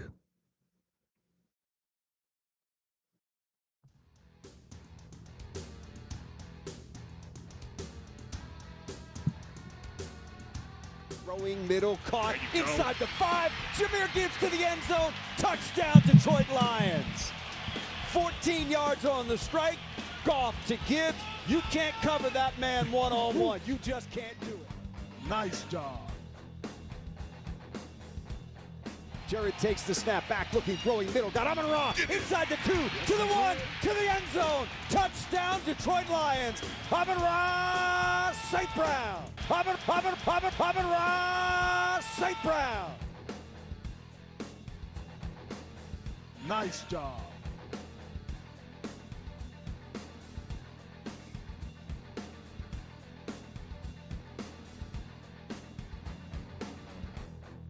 Mariota's got it back. Pressure comes. He's hit. Slips out of it. Rolling to his right. Now he's going down. Brian Branch got him. Sack for the Lions. Snap taken by Mariota. Wants to throw it. Gonna get hit. Gonna get sacked. Yes, Take it sir. down. Brian Branch got him second time today. Nice job.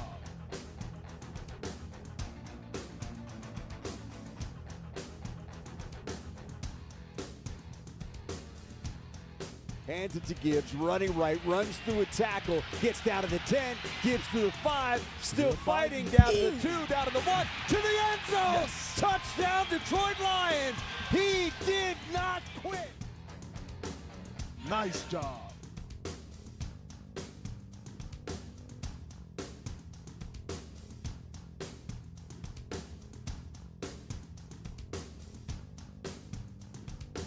to throw again. Does. Middle. J-Mo angling to the end zone. Touchdown, Detroit Lions.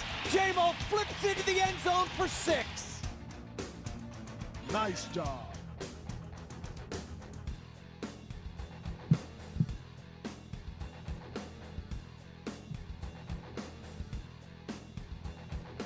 You talking about gut punch up the middle, then talking about tossing it on the edge, and once you get him out on the edge, Sonic is gone.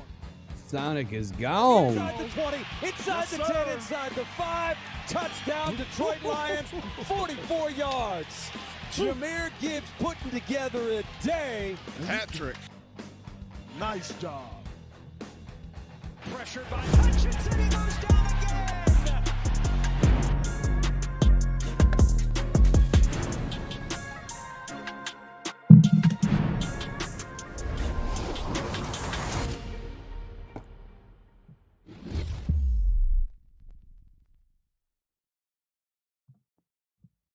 All right, getting back into day 5 training camp news here on Ride Squad Morning Show. My name is Will Rock. I'm the host here for Rock Down Detroit Lions and the owner and founder of DFJ Sports, Detroit Football Journal. Give us a shot today. Subscribe and turn on those notifications. I promise you don't get a bunch of spam. Only good news about your Detroit Lions. Well, all the news about your Detroit Lions each and every day. I do a lot of work in the posts. I've been putting a lot of things out in the posts. And that's a good place to get some information throughout the day. There's going to be some new updates starting to hit. As soon as I get time to schedule everything, I'll get everything scheduled out and be ready to rock and roll. I do want to recap real quick on injuries. According to ESPN,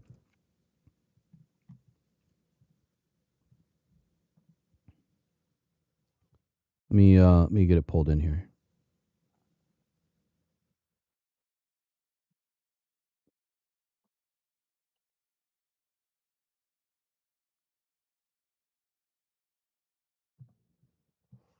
Okay, according to ESPN yesterday, so we already talked about Derek Moore, 7 to 10 days. Izian's back. Vaki, we don't know yet.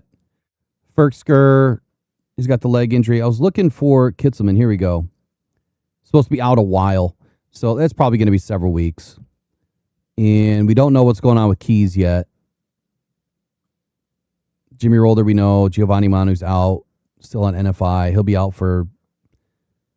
I think he's probably done unless he gets an injury settlement and comes back. So really not much more. Not much more to talk about there. No news is good news, but I was hoping to see if they had more information on Kitzelman, but losing 2 tight ends is not great with Conklin down. In response to that, the Lions did bring in the former Viking tight end Nick Muse, and I haven't had a chance to really dig in to Nick Muse, and maybe when we get to the tight end area of today's show, I'll try to pull a few things up. I don't think he's played a whole lot. I don't think there's a lot really to talk about, honestly. It's just a camp body. Lions are going to have to figure something out. Maybe Brad Holmes is working on a trade. Maybe he's waiting for cuts. But someone's going to have to become available. You can't run 12 and 13 personnel without having adequate tight ends on your roster. All right, defensive line. Great showing. We're going to start with Tyleik Williams. Now, he produced yesterday, one of the strongest interior rushes of the day. Williams gained leverage against Cade Mays, drove the center backward with a bull rush. Mays recovered later in the period by anchoring against Chris Smith. But Williams' repetition displayed the lower body power, hand placement required to collapse the middle of the pocket. Something that Tyleik was doing last year, right? He was doing it last year. And I think that this year is going to be a breakout year for Tyleik Williams. He's continued to show improved movement, even after reshaping his body during the offseason. I think yesterday added just another element to his evaluation process, the ability to convert leverage into direct interior pressure against our starting center. That's huge, right? It's just one play, though. Tyler Lacey has continued building a larger role. Lacey produced the most complete defensive performance yesterday, during the first padded practice. His performance showed that more than isolated pass rush ability. At 300 pounds, Lacey has been able to align as a strong side defensive end. He's been able to move inside against the guards and create pressure from multiple positions. That flexibility is given Detroit or given Kelvin Shepard another option when constructing the heavier fronts designed to stop the run without surrendering the interior penetration. And let me pause there, because a lot of Lions fans want to see sacks. A lot of Lions fans want to see more pressure, more natural pressure. And I think that's exactly what Brad Holmes has been trying to build since 2021. Unfortunately, injuries curbed that. Now you're starting to see players like Lacey, like Ahmed Hassanin, even Skylar Howard, who struggled a little bit, but he's young, he's working. Levi Onwuzurike, Aleem McNeil. We have a really good core of interior defensive linemen that also have flexibility of going outside. Mekhi Wingo and others. And so right now you're seeing an opportunity for this defense to be radically different with interior pressure. And when you are able to gain the interior pressure, that is the quickest way to get to the quarterback. It creates the most disruption. For those of you that think it's the edge that creates the most disruption, that is false. It's valuable, yes. But the interior disruption is the most important part of a defensive play. When your interior guys are able to get that quarterback to move, that is when the edge becomes more valuable. That is when the edge position is able to get more sacks or create more TFLs, disruptive, negative plays. So having a guy like Lacey that's inside out and has the versatility and speed, and he's a massive dude, to be able to do this at his weight, I'm really excited about Lacey. Now, working from the edge during an early team period, Lacey penetrated the backfield yesterday, making Jared Goff roll out on a play action and forced Jared to abandon the play. He then moved inside, defeated a block, disrupted a running play before it could even reach the line of scrimmage. TFL. There we go. Right? Lacey also carried that production into the one-on-one pass rush period. He used his length to drive the rookie tackle Blake Miller backward. He then defeated Juice Scruggs with a quick push-pull move that sent him directly into the backfield. He's had a strong opening week. He's no longer, just one practice, of effort and plays or just one memorable play. He has been consistent in consistently reaching the backfield and really beginning to force his way into that defensive starting rotation. Where did Lacey come from? August 27, 2025. It was important for me to note this because it speaks volumes again to Brad Holmes. The Jaguars cut Lacey on the Tuesday afternoon deadline for the final preseason roster reductions. And because he was a former fourth-round pick in 2023 and had already appeared in 28 games over his first two seasons, that release was considered a bit of a surprise or a head-scratcher by team analysts and other analysts throughout the league. Because he was subject to waivers, the Lions were able to claim him the very next day before he could clear and potentially join Jacksonville's practice squad. And now look, a full offseason in the Detroit Lions facility, a full offseason in the Lions training camp, OTAs, mini camp, you name it. He is now developing into what could be one of the surprise players of 2026. All eyes on Tyler Lacey right now. All eyes on, he's playing extremely well. So now you have this triple threat, right? When the Lions go big, and you got Lacey, Williams, and Aleem McNeil out there, all three, and then pick your edge. That is going to be, if we go five, right? If you go five wide, you go big five. And you put Levi Onwuzurike out there. You got five massive dudes that can all move and create problems. That is a scary defensive line.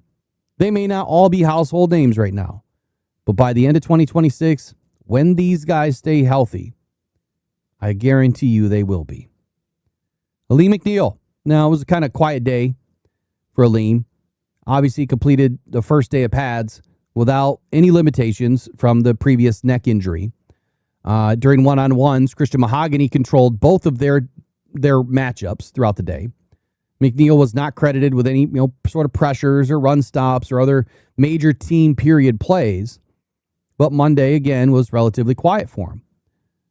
It doesn't mean he had a bad day, but all the other players around him had great days. And that's exactly what you're looking for. When you have one player that is having a bad day, that is where you need Tyleik Williams, Tyler Lacey, and others to start stepping up. That is how you win football games. That is why the depth is so important. If Aleem McNeil's struggling on any given day and the others step up, great. If Tyleik Williams is struggling and Aleem McNeil steps up, great. That's what you're looking for. You want these guys to play off each other. And I expect Kelvin Shepherd to not pull any punches. Yeah, you're paying Aleem McNeil a lot of money. You want him out there as often as you can. But if he's struggling on a day and someone else is playing better, this is where I want to see the growth of this team this year. You know, they've said that they're going to play the guys that play well, right? They said that they're going to play guys no matter where they were selected, no matter how much they're getting paid. They're going to play the guys that are winning. I don't know that we've ever really, I don't know that we've noticed that as much as we'd have liked to. I mean, for those that complained about, David Montgomery playing well and then not getting as many snaps on any given day when he was clearly the better running back on some days. That's not doing what they said that they were going to do. But obviously, you can't pull a guy like Jahmyr Gibbs off the field who's a home run threat anytime he touches the ball. So I understand that side of it too. But defensively, if your defensive line is struggling anywhere, that can really cause a chink in the armor, and the offense will figure it out, and they will use it against you. But in this case, I'm hoping that Kelvin Shepherd and Dan Campbell and the rest of this defensive staff will play the guys that are primarily having good days. If Aleem McNeil goes from 60% snaps to 45% snaps in a game, but you win the game, and Tyler Lacey and Tyleik Williams had an incredible game, there's nothing wrong with that. And Aleem McNeil should be happy about that. That if he's having a bad day, put the other guy in. I want to see that growth this year. I don't want to see the Lions get stagnant and stuck with just putting the guys out there that they hope will play well, but they're not playing well. You got to shift them out, man. Have to. Other teams will do it. Why not you? Right? Defensive line depth is starting to take some shape too. Skylar Gill-Howard and Kenyana have begun receiving second-team opportunities yesterday. But Monday produced a lot of mixed results for both of the younger interior defenders. Gill-Howard struggled during one-on-ones. He lost reps to Scruggs. He lost reps to Melvin Priestley and Mason Miller. Tyree West also lost to Priestley before recovering with a successful rep against Mason Miller. Mason Miller kind of got beat up yesterday. Kenyana has performed well against the run, adding to his recent movement towards second-team opportunities. And then he later encountered more resistance during pass rush work when Seth McLaughlin, there you go, to the caller yesterday, successfully anchored against him. But that's all I got on Seth McLaughlin. Levi Onwuzurike appears to be receiving a growth percentage, at least, of his work with the third-team defense. Now, I don't think that's an indictment early on Levi. I think it's a growth thing. Tate Rowledge defeated him in one-on-ones, increasing the importance of the remaining padded practices for Onwuzurike's position in the interior rotation. I don't think that the Lions go into this season without Levi. Mekhi Wingo also lost his matchup against Ratledge and later fell to Frazier after Frazier moved from tackle to guard. No matter where you put Frazier right now, he's standing on business. In Ratledge, even though it's been a quiet camp so far with Ratledge's name not being thrown out there, that's a good thing. Right? It's a good thing that he's not being called out for doing bad things. He's growing. It's his second year, and so far, he's just been like a concrete pole out there. You can't move the guy. Let's get into the edge position. Aiden Hutchinson versus Penei Sewell. And I don't have the video. I don't know where the hell it is. I don't know if it was even put out. But this was a premier matchup of the day. Obviously, it is in every camp. But during one-on-ones, it was reported that matchup ended evenly split. Aiden Hutchinson defeated Penei Sewell on their first rep by attacking inside and then using his quickness to cross Penei's face. But then Sewell responded immediately. He stayed square on the second snap, matched Hutchinson's change of direction without surrendering any sort of a pressure against Jared Goff. Neither player really controlled the entire exchange. Hutchinson showed the explosiveness and the counter ability that makes him one of the Lions' most dangerous, makes him really one of the NFL's most dangerous defenders. While Sewell demonstrated good balance and recovery skills expected from an elite right tackle now playing left tackle, right? And let me pause there because I forget the caller's name yesterday, but he was saying, well, why do we have Penei Sewell out there? This is exactly why.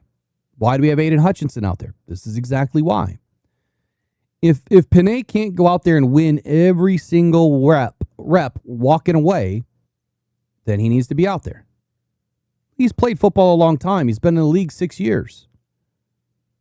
But that doesn't mean that they don't have to practice. That doesn't mean that they don't have things to work on. So what we see yesterday from Ali McNeil or from Penei Sewell is he's still adjusting. And he's going to continue to adjust throughout camp. Hutchinson appeared during the Lions' run-heavy team period as well, where the defense spent the opening portion of the practice fitting the runs, or fitting consecutive rushing plays, I should say. Mahogany later got the better of Aiden. Can you believe that? Mahogany, on a pulling assignment, showed how difficult padded practices will be even for the established stars that Aiden Hutchinson is. Edge depth yesterday is really starting to be competitive. DJ Wanham, he's continued to show the ability to set a firm edge against the run. He created problems for Mason Miller with an outside rush, using a combination of length and technique. Wanham is really starting to play extremely well, but he's keeping himself in that position behind Aiden Hutchinson locked up. And I think that's also a development that maybe I missed on earlier in the offseason. I expected Wanham to be more on the other side. But the minute that they changed Ahmed Hassanin's position to be the big end, I mean, we'll still see a NASCAR package where we'll see, Aiden and Wanham out there together. But without Peyton Turner in, Hassanin's been the guy over there. And even Tyler Lacey, will be out there as well. Right now, he's kind of leading the way. I think that this edge group is a lot deeper than people are giving it credit to be. And I think that the defensive line group is a lot deeper than what people are giving it credit to be. We went through, 23, 24, 25's roster analysis, top 53 players that were kept after each year. And right now there's an argument between, are they going to keep 4? Are they going to keep 5? Or can they go to 6 in the edge room? And the same can be said for the defensive line. Are they going to keep 4, 5, or 6? I think somewhere between 10 and 12 is the answer this year. I don't think that they can let some of these players walk. 1, due to injury, and 2, due to the hockey line shift nature I see this defense switching to, that you're going to need as many players as possible.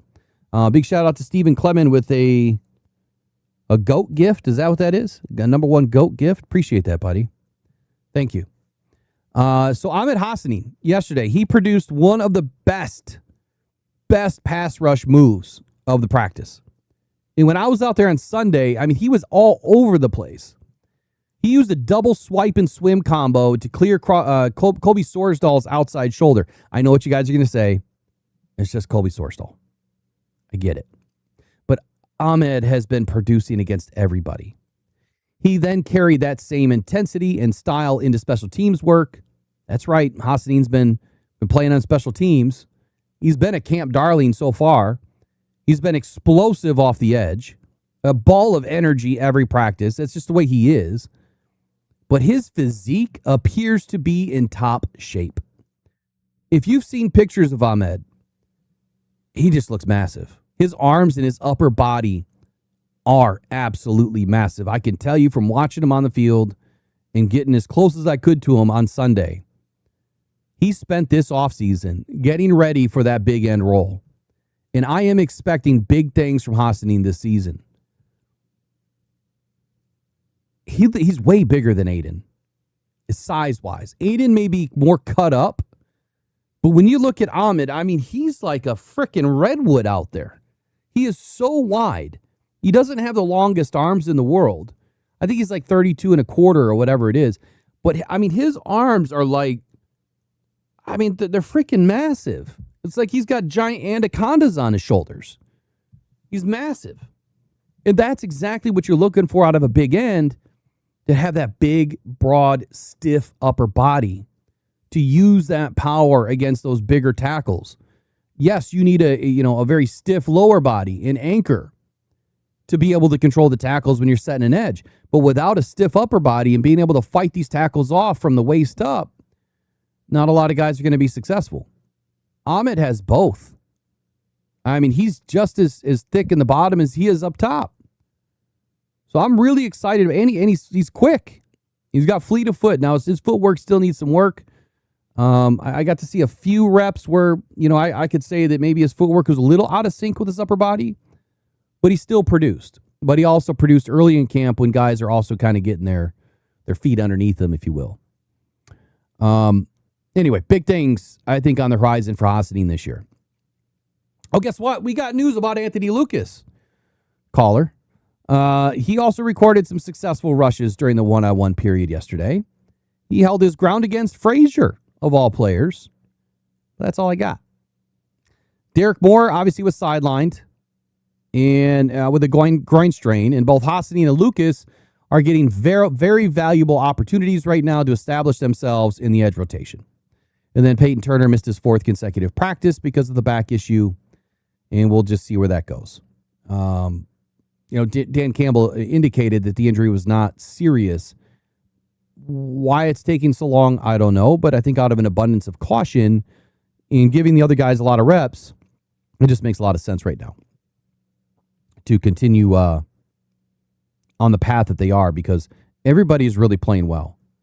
This has probably been the cleanest training camp from a execution standpoint that we've had in quite a while.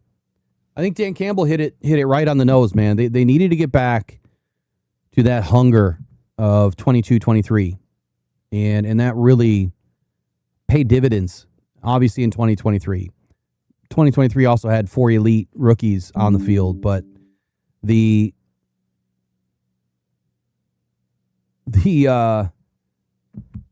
way that these guys are playing right now, it's like they're all in sync, man. I mean, there's a lot of mistakes too, but it's like they're all in sync. Let's talk about the linebackers right when we get back.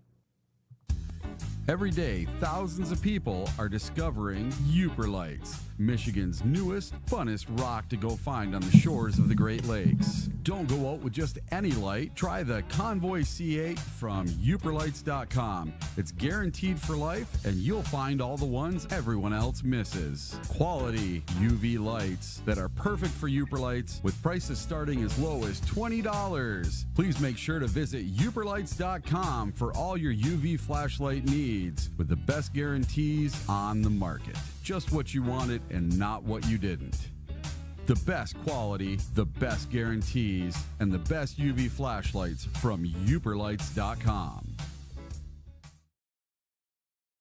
The season is here, and you want the latest news and rumors on your Detroit Lions. Head to SportsSpider.com. That's sports, SPYDER.com, where you can get your Lions news and all your sports in one place. Man, this site is packed with your favorite podcasts, live news, articles from local writers, and insiders, all updating in real time. Not just the Lions, every major sports team, including MMA, UFC, and so much more. Don't want to waste time searching? Sign up for free. Create your ultimate sports news hub. You control what hits your feed at SportsSpider, your number one source for all your sports. Visit SportsSpider.com today, right after the show.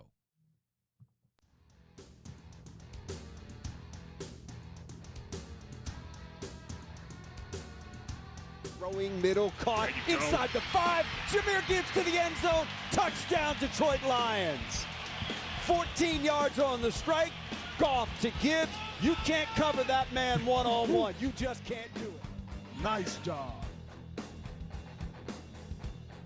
Jared takes the snap, back looking, throwing middle, got Amon-Ra inside the 2, to the 1, to the end zone. Touchdown, Detroit Lions. Amon-Ra, St. Brown. Amon-Ra. Hutchinson, he goes down again.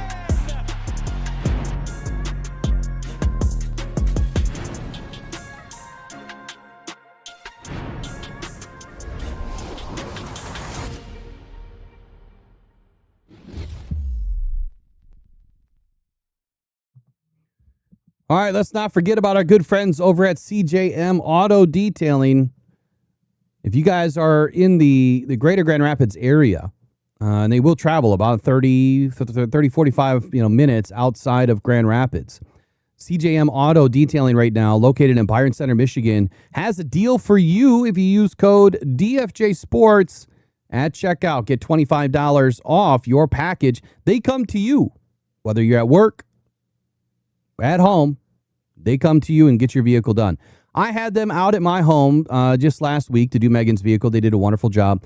Here's Caden. He's a 19-year-old entrepreneur. He's also a hockey player, plays hockey in Alaska, where he'll be this winter. But he's the founder, man. He's a phenomenal kid. I hate calling him a kid because he's an adult, and he's now a small business owner. So support your local guys, support Caden, and support CJM Auto Detailing.com today. DFJ Sports at checkout. Get $25 off. All right, so yesterday's linebacker rotation included Devin White.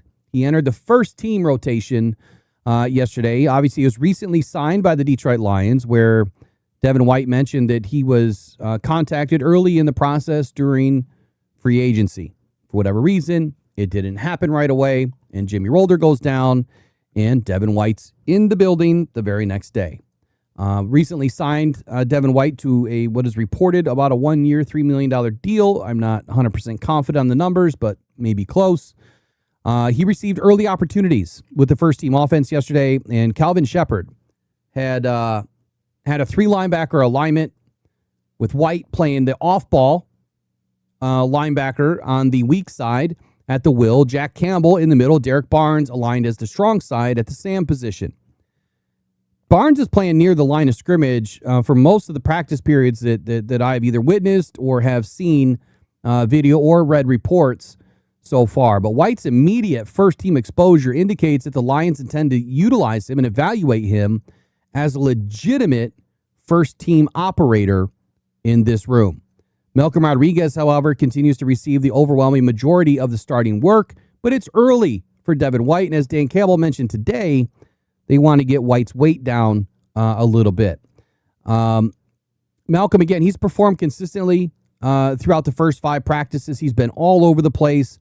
But White has the experience and that athletic ability, 174 combined tackles last year, to pressure the competition and the quarterback. Rodriguez currently owns the stronger position because of his command of the defense, continuity with the unit, and the steady start to camp. But I don't expect that to last much longer. I think Devin White is going to put a stranglehold on that will position. And then we need to watch out for Damone Clark as well. Damone Clark is making some plays. And I think that the Lions have gone from a very weak linebacker room outside of Jack Campbell and Derek Barnes in the nickel package to what could be one of the strongest linebacker rooms in the base package. I'm really excited to see how the linebacker room continues to grow. And I really hope that Jimmy Rolder gets back sooner rather than later, because I think his special teams utilization will be key for his rookie development. But I also think that he's going to play pretty well on special teams, just based on some grumblings that I've heard so far. Let's push it over to the secondary yesterday. Keith Abney produced... just lost it. Poop. My bad.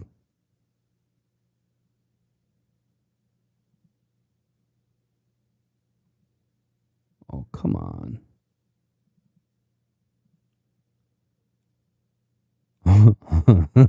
Whoops. I hate this thing some days. But I think it makes such a big difference just being able to talk to you guys and not at a screen, you know?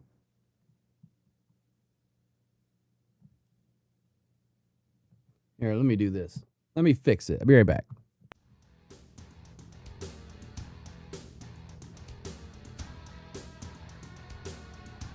Throwing middle, caught inside the 5. Jahmyr Gibbs to the end zone. Touchdown, Detroit Lions. 14 yards on the strike. Goff to Gibbs. You can't cover that man one-on-one. You just can't do it. Nice job. Jared takes the snap back, looking, throwing middle. Got Amon-Ra inside the 2, to the 1, to the end zone. Touchdown, Detroit Lions. Amon-Ra St. Brown. Amon-Ra St. Brown. Nice job.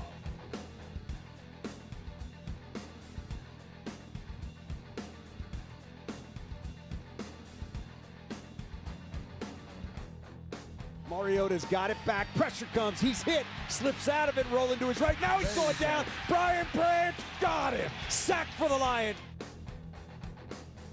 Snap taken by Mariota. Wants to throw it. Gonna get hit. Gonna get sacked. Yes, Take it sir. down. Brian Branch got him second time today. Nice job. All right, I think we're back in order now. So Keith Abney, talking about the secondary. Keith Abney yesterday keeps producing impact plays. He delivered another aggressive performance from the nickel position. Look, this rookie has identified himself early as a playmaker. On a running play, he attacked through the formation. He laid a crushing pop on what appeared to be Jacob Sailors. He arrived with force. He finished the play cleanly, and then he drew an immediate response from the defensive sideline. Abney's physical presence so far, his physicality, was one of the traits that Brad Holmes emphasized after selecting him in the 5th round. Through 5 practices, that description has carried onto the field. And so far, Keith Abney is really grabbing the attention of the Lions coaches. His depth chart position changed after Christian Izien returned, pushing Abney toward the 3rd group. His production did not decline with any reduced placement, but he continues to create negative plays and remains part of the leading group competing for the gunner responsibilities on special teams. Izien does reshape this secondary. Just his presence alone, coming back from the illness, it changed the rotation across multiple personnel groups, base, nickel, whatever. He's involved in all of it. He opened up the first team defense at nickel. He's working between DJ Reed and combinations involving Rock Ya-Sin and Ennis Rakestraw. When the second unit entered, Izien moved to the safety position alongside Thomas Harper. That versatility pushed Roger McCreary toward the second team, and then McCreary also played on the outside yesterday, which is a development that I didn't expect, but they're utilizing him everywhere when the Lions used 2 cornerbacks. Then they moved inside when the defense shifted into the nickel position. Detroit is testing several defensive backs at multiple positions, but Izien's ability to play nickel and safety gives him the broadest immediate opportunity and role.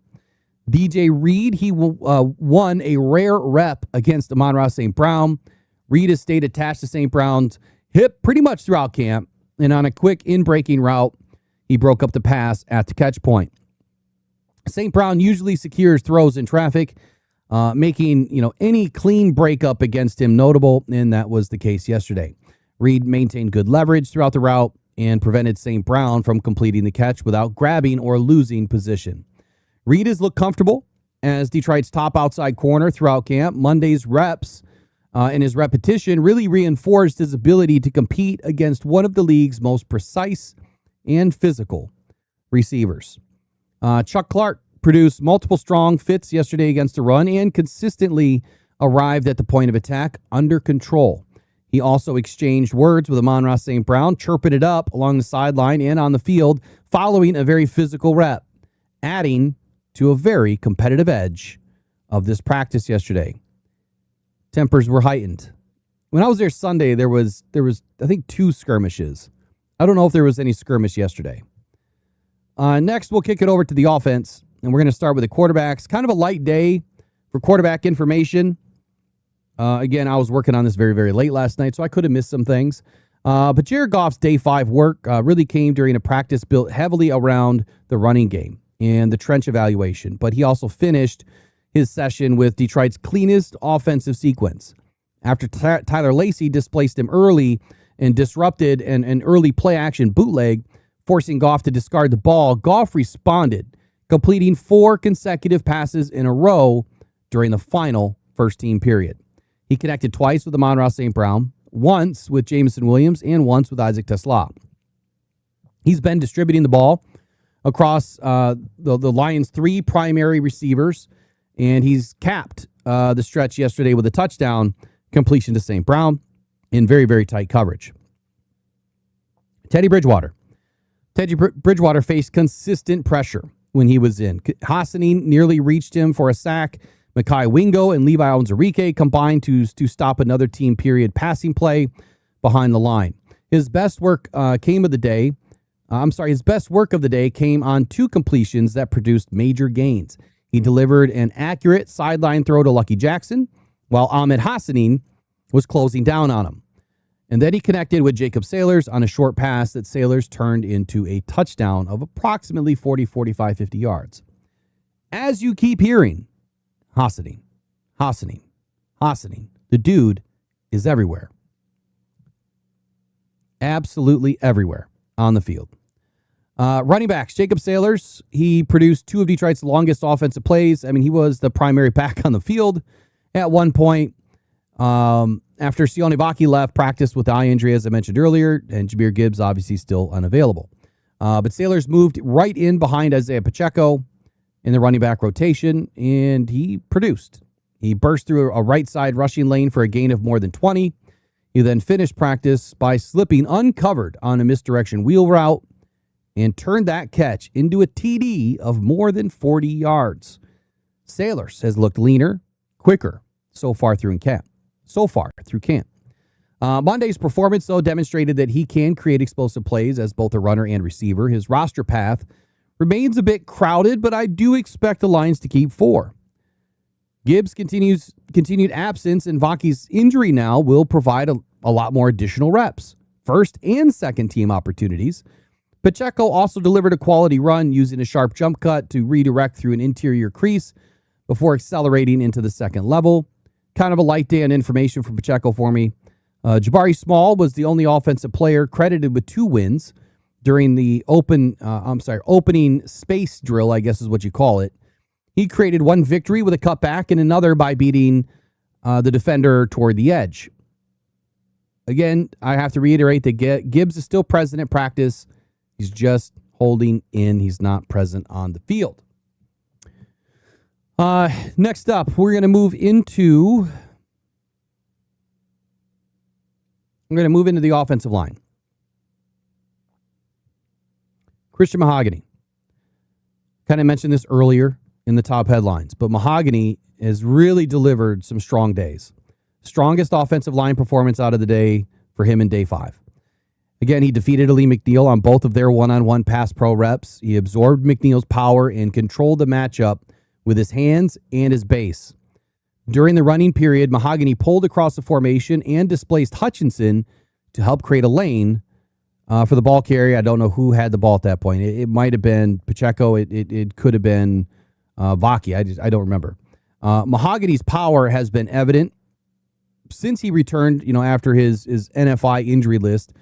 And Drew Petzing's running game is expected to ask the Lions guards to pull, climb, and locate defenders in space, getting up to that second level.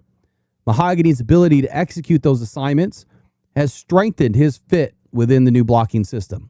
Scruggs also continued to share first-team work at left guard, but Mahogany appears to be gaining separation as his conditioning improves. Ben Barch, again, limited to individual rehab work yesterday because of his undisclosed issue and has not been able to re-enter the competition. Tate Ratledge. Ratledge won both of his past pro reps, defeating Wingo and Onwuzurike without surrendering meaningful pressure. I think it's a big development for Ratledge. He's really playing well. His performance continued to progress, as he showed during the second half of last season. Ratledge looked balanced, he looked patient, he looked comfortable, and handling any amount of power from the interior just seemed easy. Detroit entered camp with questions across the offensive line following all of the personnel changes, injuries, and the formation shakeup. Penei Sewell now on the left.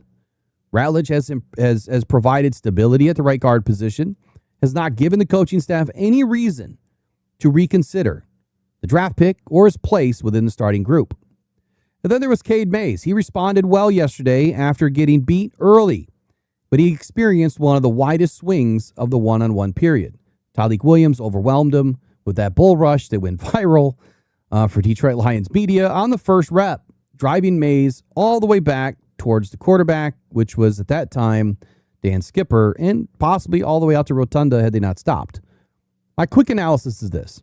Mays stood up. He allowed Tyleik to get under his chest, and once an offensive lineman loses leverage against a player of Williams' caliber, they will almost always lose that rep. In this case, Mays did.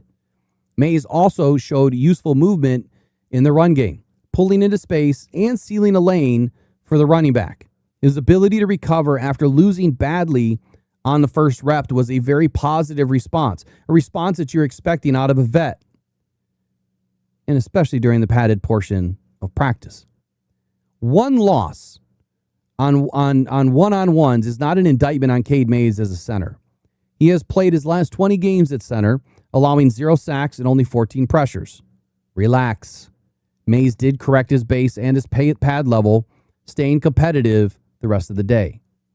Blake Miller, he returned to full participation after being limited to individual work on Sunday. It was just a precaution, but he handled the visible first-team reps at right tackle and produced mixed results. Miller controlled Lacey on one snap, but later struggled when Lacey used his long arm to create separation and shed inside.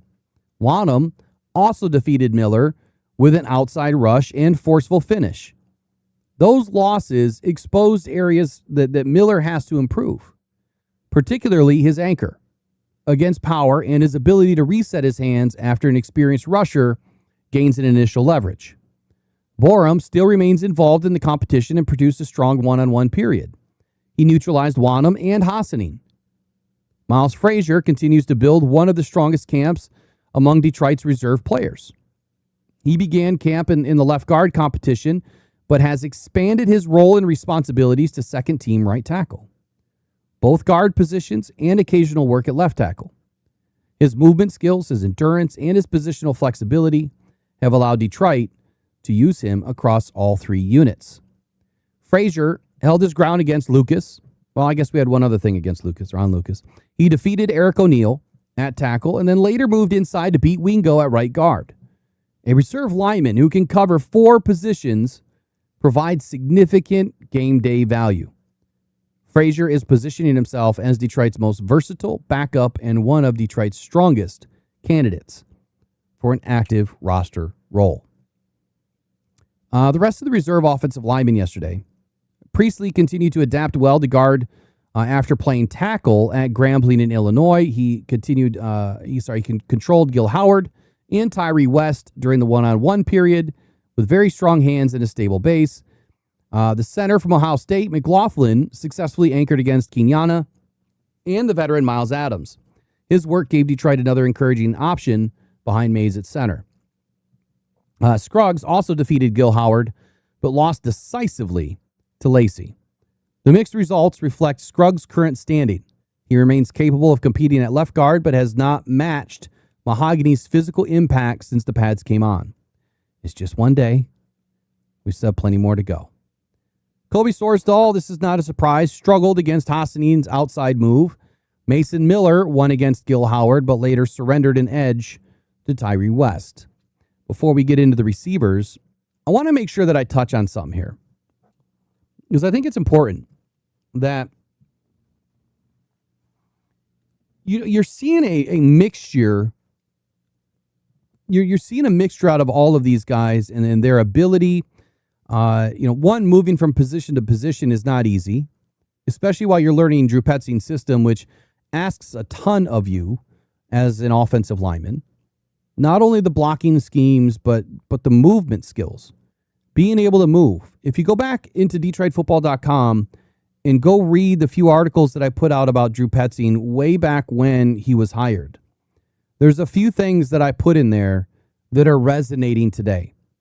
Matter of fact, why don't I just pull one up when we're done with this, and I'll stay on for a little bit longer. We still have a little bit to go, so I'll get through the rest of this, and then I'm going to pull up some of what I wrote on Drew Petzing. Now let's see where it stacks up today. I'm almost positive I mentioned some things about the movement, marrying the pass and the rush, and the type of an offense that the Lions were going to be running with Drew Petzing. But you're seeing what I was going to say, though, about the offensive line is, Lacey has been like the top performer right now and really beating everybody up. But when you see guys like Frazier, handle them, that's great to see. It's great to hear because Lacey's been crushing everybody. And so when you have your backups that are able to win a rep, like one, it feels good, right? It helps their development. And when they lose a rep, it's going to give them some tape to work on. Blake Miller is struggling as a rookie should, right? But it's not like, it's not like it's I guess it's not like anything that we didn't expect. So I don't want people to think that Blake Miller is not going to be a good right tackle. He's going to have his good days and his bad days. It just so happens he's going up against some of the best defensive linemen, in my opinion, in the league. Obviously, we have some of the best edge and some of the best interior in the league, but even the backups are really starting to show where they belong. And guys like Gil Howard and Tyree West, very young rookies. Gil Howard played an incredible defense and went up against some amazing athletes. He's going to take a little bit of time to develop. Now, he may be a couple of days behind the other guys, but give him some time, and I think that Gil Howard is going to prove himself. Without a doubt. It's just going to be a very, very tough roster to make and stick to. And the Lions are going to have to do something unique here because you don't want to cut a guy like Gil Howard. Someone will take him, without a doubt. Receiver work yesterday. Amon-Ra St. Brown, Jamison Williams, man, they brought their lunch pails to work yesterday. In yesterday's, or the day before, was it yesterday? Or was it the day before? It was the day before when Williams talked to the media and the pads were coming on the next day. He said, "Watch me." And the reason why he said, "Watch me," is because they had a plan. They knew that this was coming. Amon-Ra St. Brown and Jamison Williams faced off yesterday in a very physical portion of the work. They had St. Brown defeated Williams during a receiver blocking competition that required each player to reach and strike a tackling dummy, and then both receivers are obviously willing blockers, but St. Brown won the rep through leverage and positioning. Speed is sometimes not everything, right? St. Brown's lower center of gravity helped him win that rep. The matchup created one of the most competitive moments of the individual period. Williams remained involved in the first-team passing game and continued showing that his expanding role includes more than just the vertical routes. His development as an intermediate receiver and blocker remains one of the strongest offensive storylines throughout the first 5 practices. Williams has really shown his maturity and growth in year 5. His overall development has been fun to watch over the last 2 seasons. I believe that he will flourish in Drew Petzing's system. Without a doubt, he will flourish in this system. Isaac TeSlaa. TeSlaa caught a pass during Goff's Final 4 completion sequence and remained part of Detroit's primary receiver rotation. His special teams work was less than successful. TeSlaa could not clear the blocker on either of his gunner repetitions an area that he will need to improve while competing for a role beyond the offense, competing for snaps when he's not in the offensive rotation. Dominic Lovett won an early open field rep with a sharp cutback, but later became involved in a post-whistle contact with Dorsey and Damone Clark. A little skirmish. So there it is. Lawrence Keys defeated his defender with a hesitation move before leaving practice with an apparent leg injury. Tay Martin also won with some speed toward the sideline. Tight end work yesterday became more of a serious concern after losing additional depth. Miles Kitselman is expected to miss significant time, and the supplied reports at the time of me writing this article did not fully agree on the injury designation. One account said he was evaluated for concussion. Another listed that it was a leg issue. Detroit had not publicly, resolved that discrepancy within the reporting provided by 525 last night. Conklin still remains on PUP. He's not active because of a calf injury, and it's substantial right now that his rehab work is, working with the training staff. It has to get elevated. We need to see him out there. Obviously, we lost Fursker for a long period of time with what is a fractured leg, and it just wasn't a great day overall. Right? The Lions had to sign Nick Muse to restore the practice depth and release Tariq Black to create a roster spot. Muse joins Jackson Meeks and Thomas Gordon behind Sam Laporta right now and Brock Wright in a competition for Detroit's third and fourth tight end roles. I'm not excited about that depth right now. You have Jackson Meeks, Brock Wright, and Sam Laporta. I think those are going to be your top three. We really need another guy, and we need another guy that's going to stand out.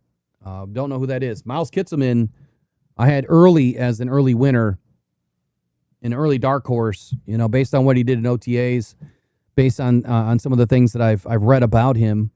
I really expected him to compete, but now it may be gone for him. We'll see. We'll see how healthy he can be soon. And if he's not, well, I think that writing on the wall speaks for itself. Special teams yesterday. Dorsey. Remember how Dan Campbell mentioned Dorsey during the press conference? He popped yesterday as a gunner, man. He's really elevated his game in special teams. He delivered probably the most dominant performance of the gunner period and has consistently been clearing the blockers at the line of scrimmage and getting separation down the field. Nick Whiteside struggled to slow his release or establish any meaningful contact. The gunner remains Dorsey's strongest path to the roster. His acceleration, strength through contact, and ability to defeat blocks really gives the special teams unit an experienced coverage option. Izien really showed value on both sides. He stood out both as a gunner and as a blocker assigned to control the opposite gunner. He showed the tenacity to fight through contact when releasing downfield and strength to maintain position when he was blocking. Combining with his ability to play nickel and safety, Izien's special teams value really strengthens his already versatile roster role. And then there's Ahmed Hassanin again, bringing a pass rush intensity to special teams. Hassanin defeated Thomas Gordon during a special teams rep, and the two exchanged some words right after the play. That emotion drew some attention, but Hassanin's execution was stronger, the stronger development of the play. He carried the same urgency from the pass rush period into special teams and continues to demonstrate the effort required from a reserve edge defender.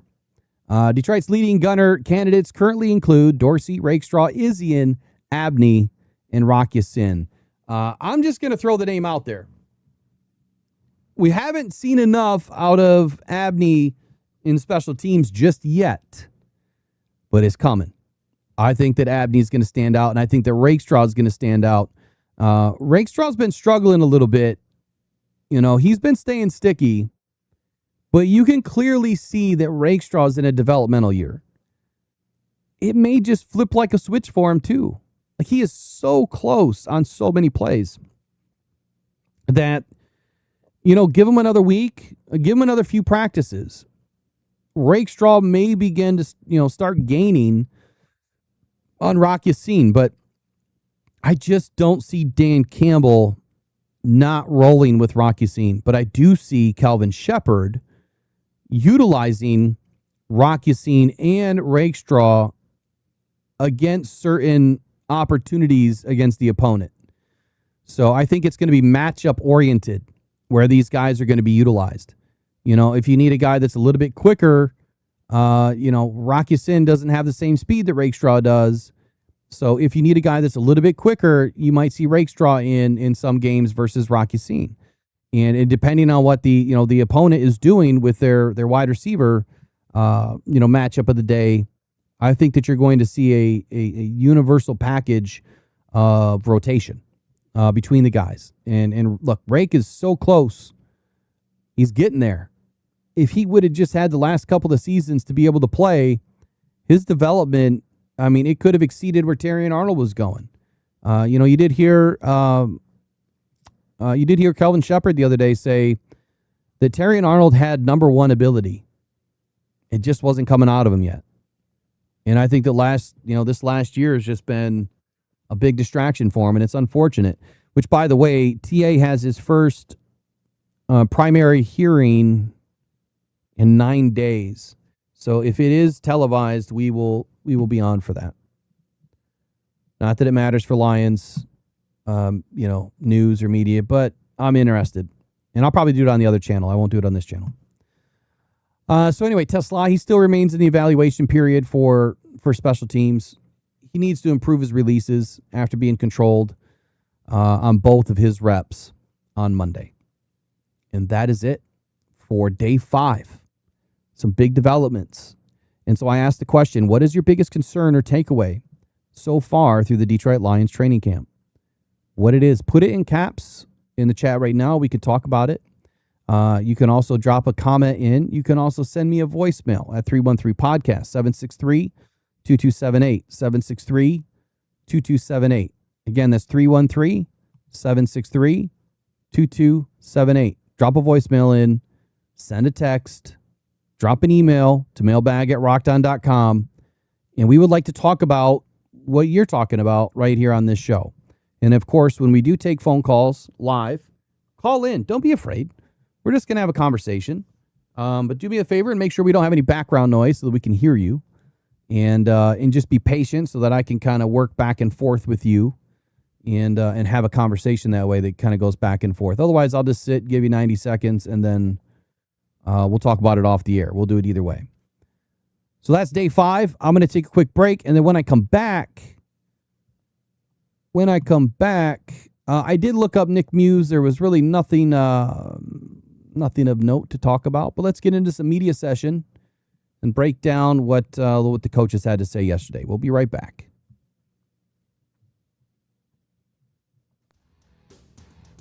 Lions on the field in just 9 days, taking on the Bengals.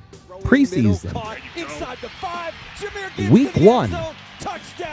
How many of you guys are going to go to the Cincinnati Bengals game?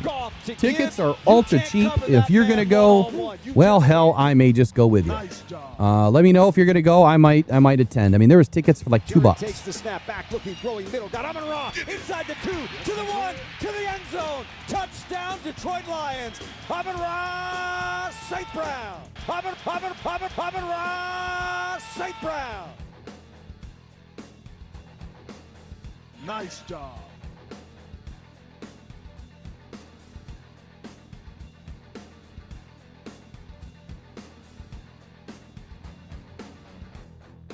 Mariota's got it back. Pressure comes. He's hit. Slips out of it. Rolling to his right. Now he's going down. Brian Branch got him. Sack for the Lions. Snap taken by Mariota. Wants to throw it. Gonna get hit. Gonna get sacked. Yes, Take it down. Brian Branch got him second time today. Nice job.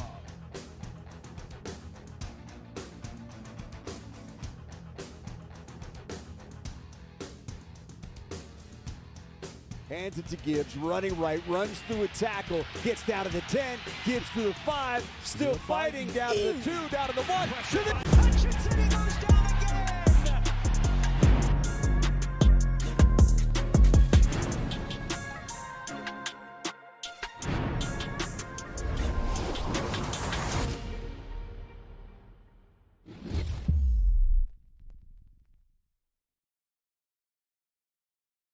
What is that? Scouting the Max? What about Kirby? J-Rod was in the crunch time chat telling Kirby to talk to me. Kirby's reached out, man. He's reposted a couple of my things, and so did Meeks and someone else. But what's hilarious is DFJ Sports on Twitter. It's getting more views and engagement than my Twitter that I've had for years. I'm telling you, my original Twitter is like shadow banned. I don't understand it. It's just weird. And I don't pay, for the most expensive Twitter. Matter of fact, I didn't even pay for a blue check for probably the last 6-8 months because it just didn't work. It didn't, like they say you get more engagement, more response. Bullcrap. It don't work. And I'm not paying $60 a month to Elon Musk. Not doing it. I'll give him $8 a month, but that's it. Yeah, I'll be at the Cardinals game, 4th and 6th. I already got tickets. I'll be there. Yeah, we're doing a few big games this year. So I'm going to the Cardinals game with like 18 other people. And then we bought 10 tickets to the Miami game. And we got a really a luxury Verbo in Fort Lauderdale. We're not going to stay in Miami because it's crazy expensive.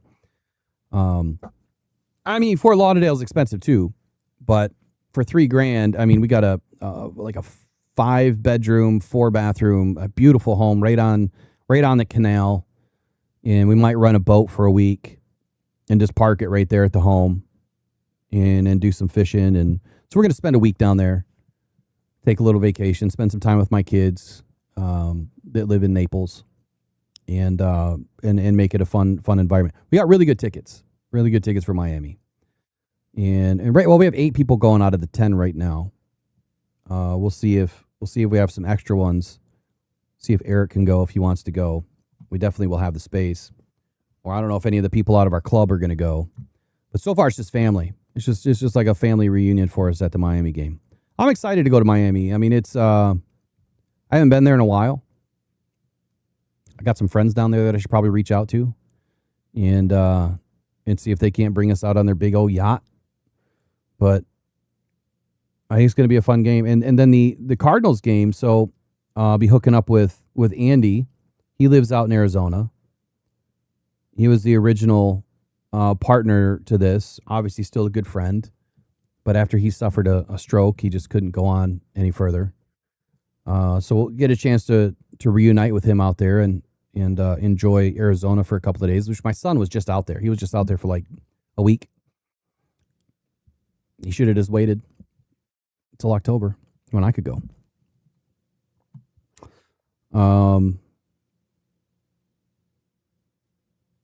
Kurt, what did you do?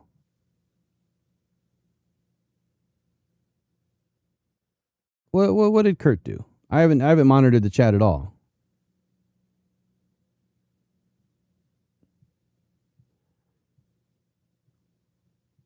You ain't got to go nowhere. I don't think you offended anyone. Let's see one of Kurt's statements here. He says, guys, be ready. New names stepping up this season. Our depth players will prove that Brad and Dan know their stuff. 100%. 100%.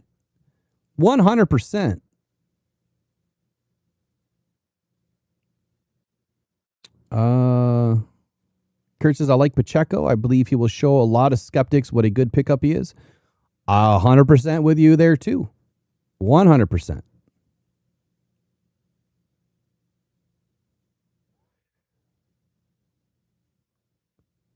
Whoever's discrediting Pacheco, I don't know what they're not seeing, and I don't know what they're watching, because Pacheco, very aggressive runner. Like, he's not going to replace Gibbs, but there's a reason why they brought in another speed guy. And then when I broke him down, his pass pro was better than David Montgomery on paper, right? Even through his injured seasons, it was better than David Montgomery on paper. And I think that is a huge opportunity for the Lions offensively to add a guy that, like Pacheco, that is very aggressive. He's in the best shape of his life. He looks great at practice. Very smooth, very swift. His cutbacks are flawless. I've seen nothing but great things. So if you haven't been at practice and you're discrediting Pacheco, I would advise you to go to practice. because you're not going to see it on Twitter. You're not going to see it on Facebook. You might see some of it on DetroitLions.com, but he's smart. He's heady. He's a damn good football player. And had he not been injured, I mean, he wouldn't be signing with this team for like a vet minimum deal had he not been injured. And I think that we have to give a lot of credit to these guys that have been injured and they come back, right? I mean, that's like saying, well, pick any other guy that has been injured and then comes back to produce, right? We can't lump Pacheco into some bucket that he's not a great player because of a couple of down years, and fighting back through an injury. If you believe in Ali McNeil, well, last year he had a terrible year after he came back. So did Pacheco. He wasn't ready. He wasn't totally healed.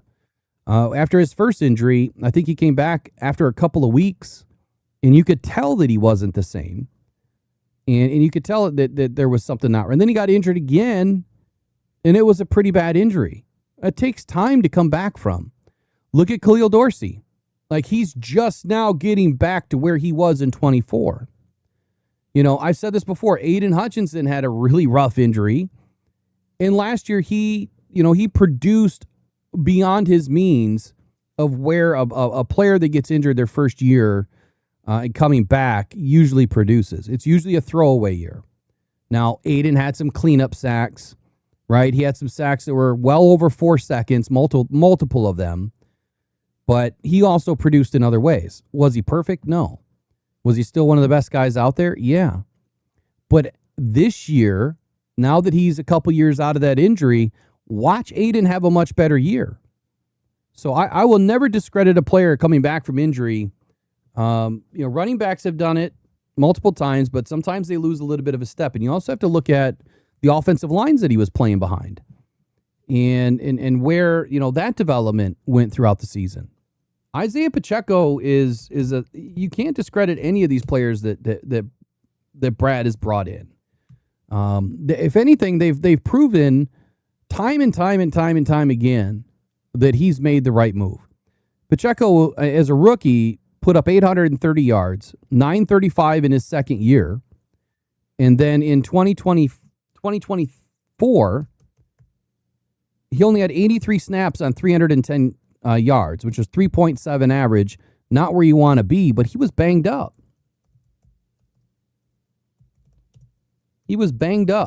And I'm not going to hold the guy back because I've seen it with my own eyes now.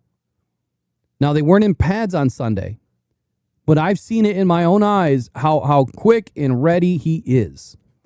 So in 2024, he had a fractured fibula, which is exactly what Anthony Fursker has right now.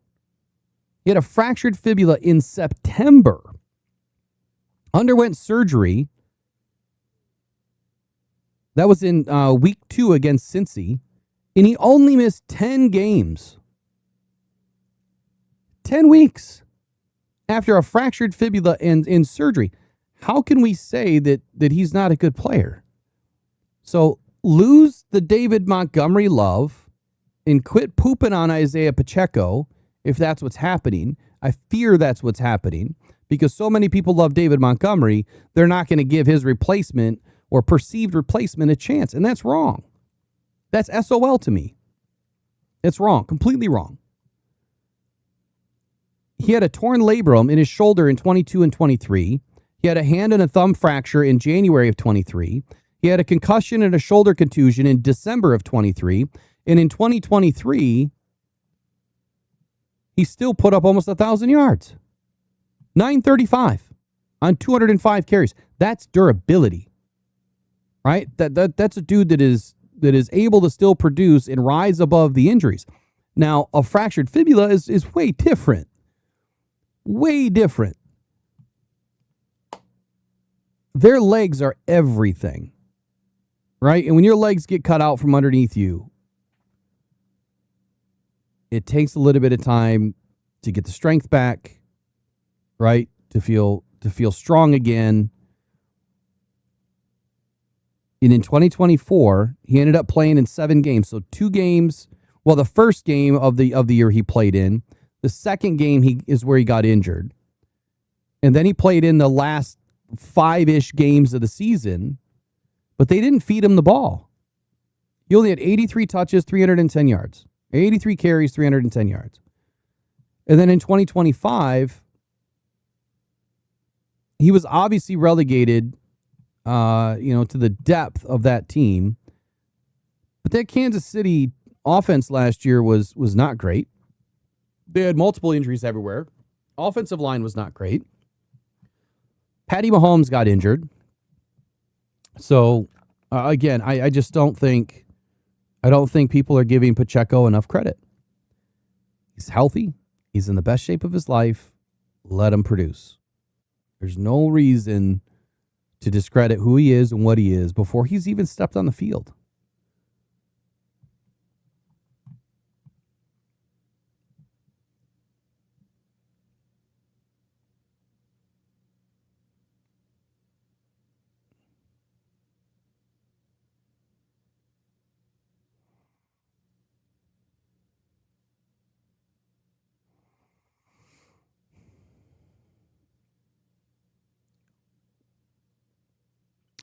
Thunder Redmond FB, hey man, how you doing today? It's a new name. Welcome into Rock Down Detroit Lions.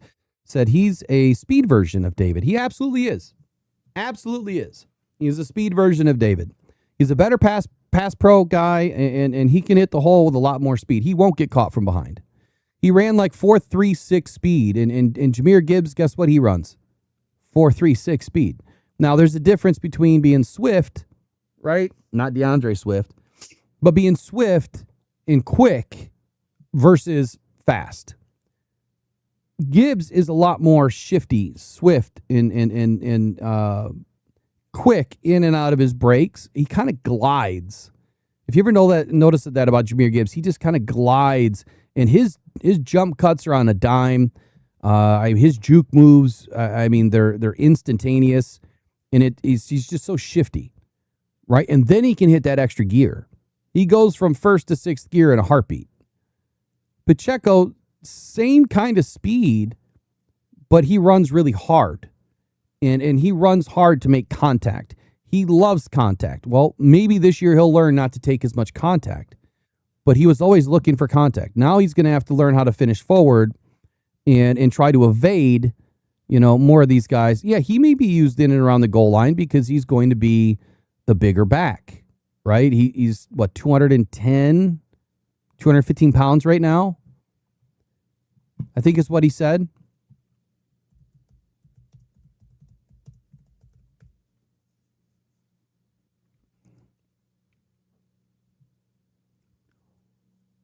It looks like he was listed at the NFL Combine at 216 at 5'10". And if you look at David Montgomery, again, I'm not going to compare them because they're different runners. They're different style. We will never know what their official, weights and heights because they, there's a game they play. But he was listed at 230 and 5'11". So he exactly is that speed version. If he said he was about 210, 215. So yeah, he's a little bit lighter than David Montgomery, but he's faster. He's way faster.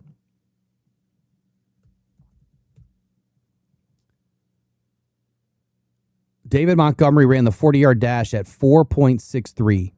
His top speed was clocked at 20.8 miles per hour.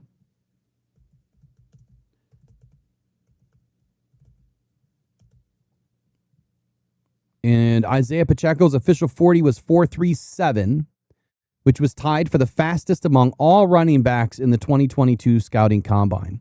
And he was at 216 pounds at the weigh-in. His top speed reached 21.3 miles per hour.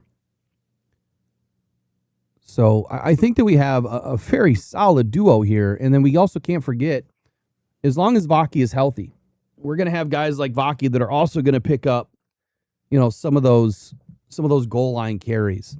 And it's not that Jahmyr Gibbs can't do it. Obviously, Gibbs is one of the fastest to the corner. I love watching Gibbs take the corner. And I think that we can't discredit these guys, man. It's way, way, way, way too early. So, like Robbie, you said Pacheco is the same player as his first 2 years. Everyone thinks his game is the same player. He's not. I don't know what you're talking about there. Pacheco is the same. If he's the same player that he was the first 2 years, I'm ecstatic about that. Ecstatic. If Pacheco puts up 830 or 930 this year, that's exactly all you need from him. You don't need any more than that. You don't need a 1,000-yard guy. You need a complement to Jahmyr Gibbs. You don't need another number one running back out there. You need a complement. You need the changeup and the fastball. You got Jahmyr, now you need the changeup. And then you have the occasional curveball. But you have no idea, Robbie, with all due respect, you have no idea who Pacheco is. You haven't been to a practice. We haven't seen a preseason game. We haven't seen a regular season game. They just started in pads. So, again, with all due respect to anybody that's discrediting Pacheco right now, like, why? That doesn't make any sense to me.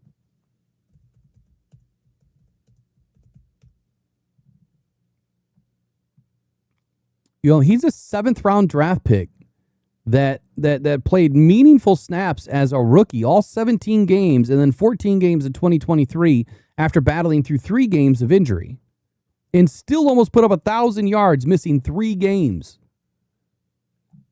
7 TDs in 23, 5 TDs in 22. If he gets 7, 8, 9, 10 TDs this year and puts up 900 yards, perfect. That's all we need. Just need him to stay healthy throughout the season. That's all we need.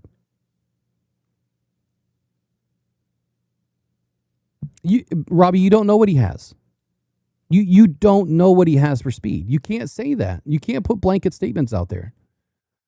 You can't use an absolute statement on something that you don't know. Like, I don't know exactly who he is, but I'm going to tell you what he's not. Just based on what I saw in practice, the dude is fast. I mean, he was lightning quick. You go back to my ex post from the days at camp on Sunday, or from the day at camp on Sunday, the dude was moving. He was electric out there. He was very, very fun to watch. And that was in punt return, of all things.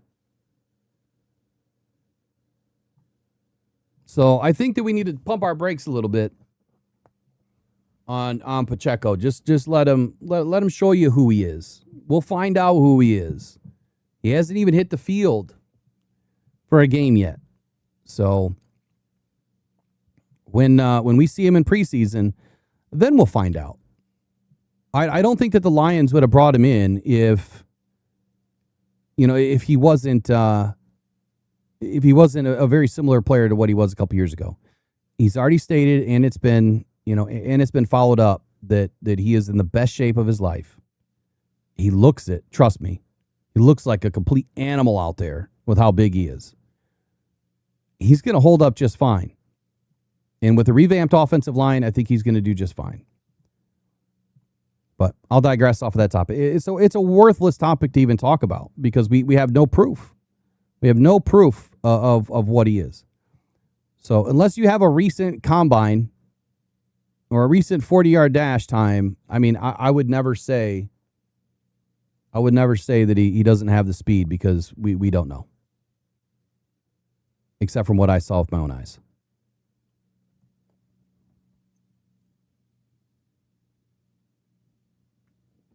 I mean, he was easily the fastest guy in the field on Sunday. And his work, like, I don't know what that drill is called, where they got the 4 bags and they run a circle around it. They run a 360. And they're punching with boxing gloves, and then they're hitting it with a big old pad, trying to pop the ball out. He cleared those bags, probably the fastest out of anybody. And there was a couple other guys that were pretty quick too. Lucky Jackson was extremely quick. Sam Laporta was quick, but I'm telling you, Pacheco stood out like a sore thumb with how quick he was. I think we're going to be all right. All right, I want to wind back to what I wrote on Drew Petzing. I think this is a good segue to kind of take a look back at what my thoughts were about Petzing early. And I haven't written anything since, and I probably should.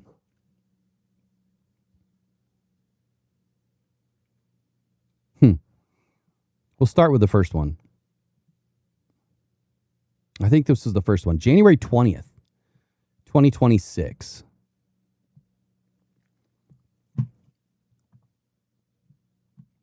January 20th, 2026.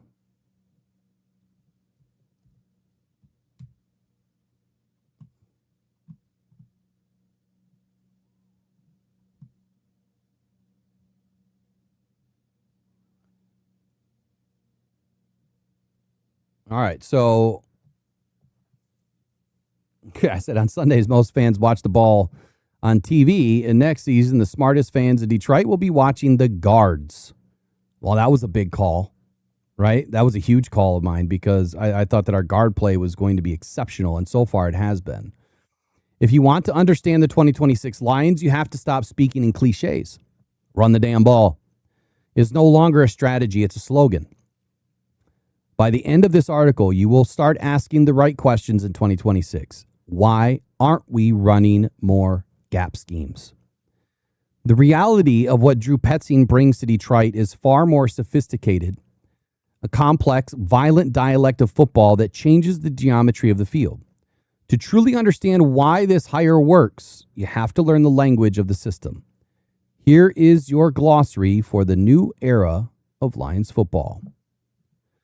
The fit, why Drew Petzing is the perfect choice. Drew Petzing is the right coach for Detroit, not because he brings a new offense, but because he brings the correct offense for the assets that Brad Holmes has hoarded. This roster was built for violence, but specifically for gap violence. You don't draft Penei Sewell just to have him stand in front of a pass rusher. You draft him to pull across the formation and erase a linebacker from existence. You don't draft road grading guards like Tate Ratledge to dance in a zone scheme. You draft them to displace 300-pound tackles against their will. Petzing's gap scheme philosophy doesn't ask this roster to change. It simply unleashes the bullies that Brad Holmes has already assembled. It is the perfect marriage of West Coast precision for Jared Goff and a phone booth style of brutality for the offensive line. The gap scheme is the foundation. Most NFL teams run zone schemes where offensive linemen step in unison to an area and the running back finds a hole. Petzing prefers gap schemes. The concept, inside of blocking an area, linemen block down to create specific angles, gaps. To make this work, you almost always pull a lineman from the backside to the front side to lead the way. Why Detroit fits. This system requires athletic linemen who can move into space. Penei Sewell is the best athlete at the tackle position in football. Petzing will use him as a weapon, pulling him across the formation to annihilate cornerbacks and linebackers. The big three gap runs. You've got the power, which is the staple. You have the counter, which is the misdirection. And then you have the duo, which is the bully play. The concept of power is the backside guard pulls around to lead through the hole. Now, we heard some of this yesterday through Mahogany, right? Everyone else blocks down to create a wall. It is the most physical play in football. And then you have the misdirection. The offense steps one way, faking a zone run, but two players, usually a guard and a tackle or a tackle tight end, or guard tight end, pull back the other way. This forces linebackers to freeze, creating a massive lane for Jahmyr Gibbs to explode through. Then you have the power play, right? Without the puller. The offensive line creates massive double teams on the defensive tackles. And physically moving them backward into the linebackers, it forces the running back to read the middle linebacker. If the linebacker steps left, the back cuts right. If it is pure brute force, a Dan Campbell favorite. Then you have the pin pull. It's the space creator. You will hear this term often with Jahmyr Gibbs. The concept, if a defender is lined up directly over an offensive lineman, that lineman blocks him, pins him, and if the defender is in a gap, the lineman pulls around him. The result It gets your big men like Sewell out on the edge, running full speed against a 190-pound defensive back. It is a mismatch nightmare. Side note on this, Frank Ragnow was one of the most gifted athletes and centers this game has seen in the pin pull concept. The Lions' next choice at center must be athletic to run this scheme. Enter Cade Mays. Marrying the run to the pass. This is where Drew Petzing is going to separate everything this season. This is the phrase that you will hear every broadcaster use. In the Petzing system, it isn't just a buzzword. It is a geometrical requirement.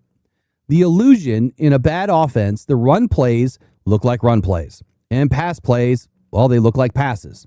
In Petzing system, the first 1.5 seconds of play action must look identical to a duo or a power run. The linemen fire out with the same low pad level. The quarterback uses the exact same footwork.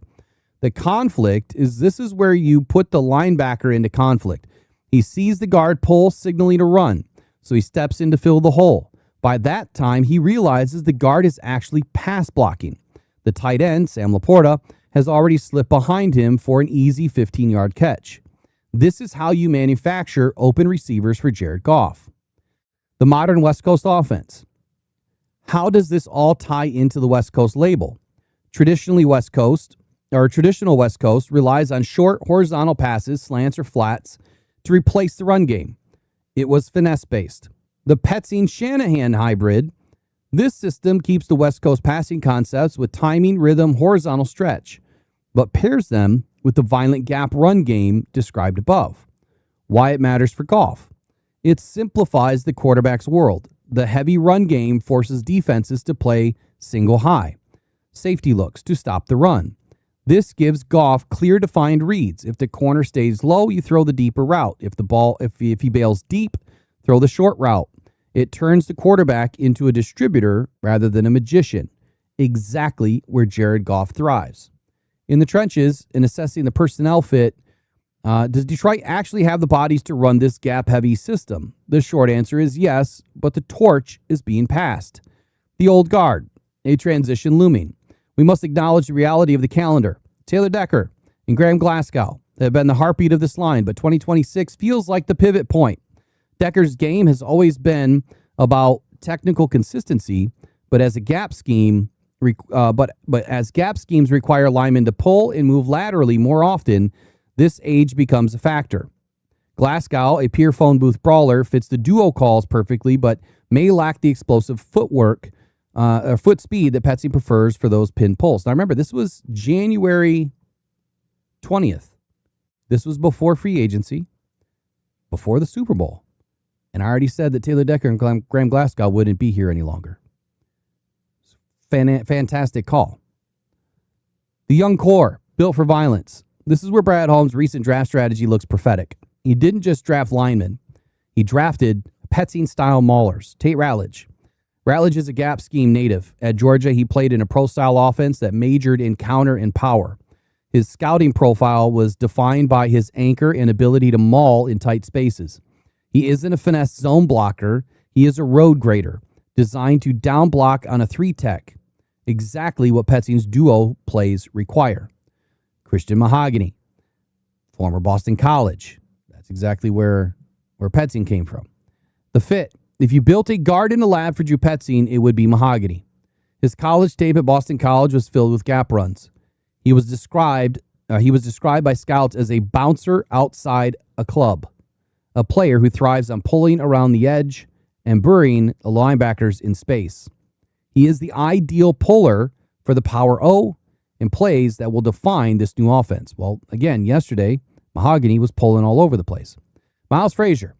Frazier is the depth piece. Remember, I called him depth piece back in January, and that's what we're hearing right now.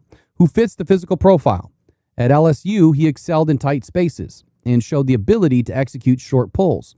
While he may not be the elite athlete Sewell is, his heavy hands and ability to displace defenders make him a natural fit for the duo concept where moving a man from point A to point B is the only requirement. Giovanni Manu, unfortunate, the sleeping giant of Petzing's hire.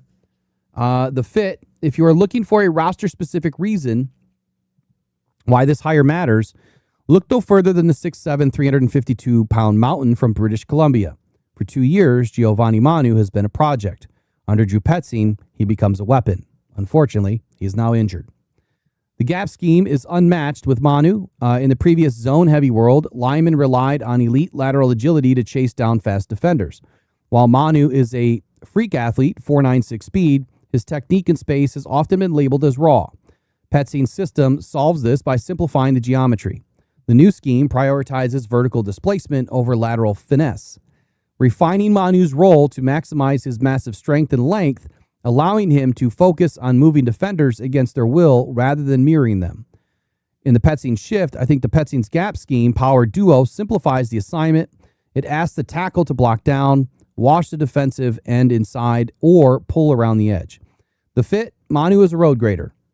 In a duo call, you are asking him to double team a defensive tackle and drive him into the lap of a linebacker.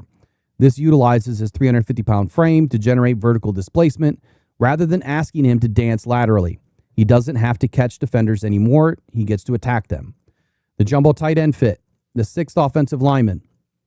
This is where it gets fun. As noted in the breakdown, Petzing used 13 personnel, 3 tight ends, more than any coach in the NFL, 28% of snaps. Outside of the Rams ran it the most. The problem, the Lions might not always want to carry 4 active tight ends on game day. The solution, Giovanni Manu is the jumbo tight end because he runs a sub 540. He is athletic enough to report as number 59 is eligible, line up as a tight end, and effectively function as a third blocking tight end. Expect a pass to Manu in 2026. Well, we won't see that now. The nightmare. Imagine a pin pull sweep where Penei Sewell pulls from the right and Giovanni Manu pulls from the left. You have 700 pounds of offensive linemen running full speed at 190-pound cornerback. The verdict. The transformation from the zone-heavy days of the past to Petzing's gap scheme is already solved on this roster. While the potential loss in leadership with Decker or Glasgow would hurt, the physical skill sets of Sewell, Ultimate Weapon, Ratledge, and Mahogany are actually better suited for this violent downhill style of play than the previous regime's preference for lateral movement. Addressing the offensive line isn't just an option for Detroit this offseason, it is a necessity. As I've broken down on the Rise and Grind Morning Show, players like Mahogany, Frazier, and Manu are solid assets, but they should be viewed as high-end insurance, not guaranteed answers. The true goal is finding a blue-chip center and a cornerstone left tackle to succeed Taylor Decker. I want to see Frazier and Mahogany battling for the left guard spot because they have to, not because they are the only options. To truly fit this scheme, Holmes needs to add another premier tackle and guard to the mix. To do this, and the Lions would easily have a top 5 offensive line to start camp. And I think we're starting to see that come to fruition with the best backup depth in the league. And I think we're seeing that as well. So that was my early take. Now, what did I get wrong? Well, they decided to finally move Penei Sewell to the left side. They grabbed a tackle. They grabbed a center. Glasgow and Taylor Decker are gone. And that was all predicted, all spot on.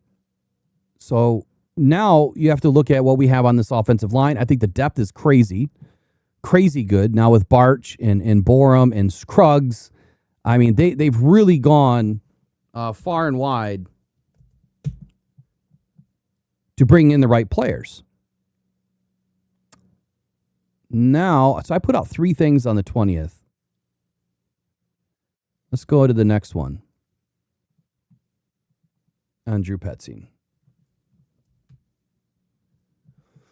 Okay, Detroit Lions offensive coordinator Drew Petzing. Now this makes perfect sense.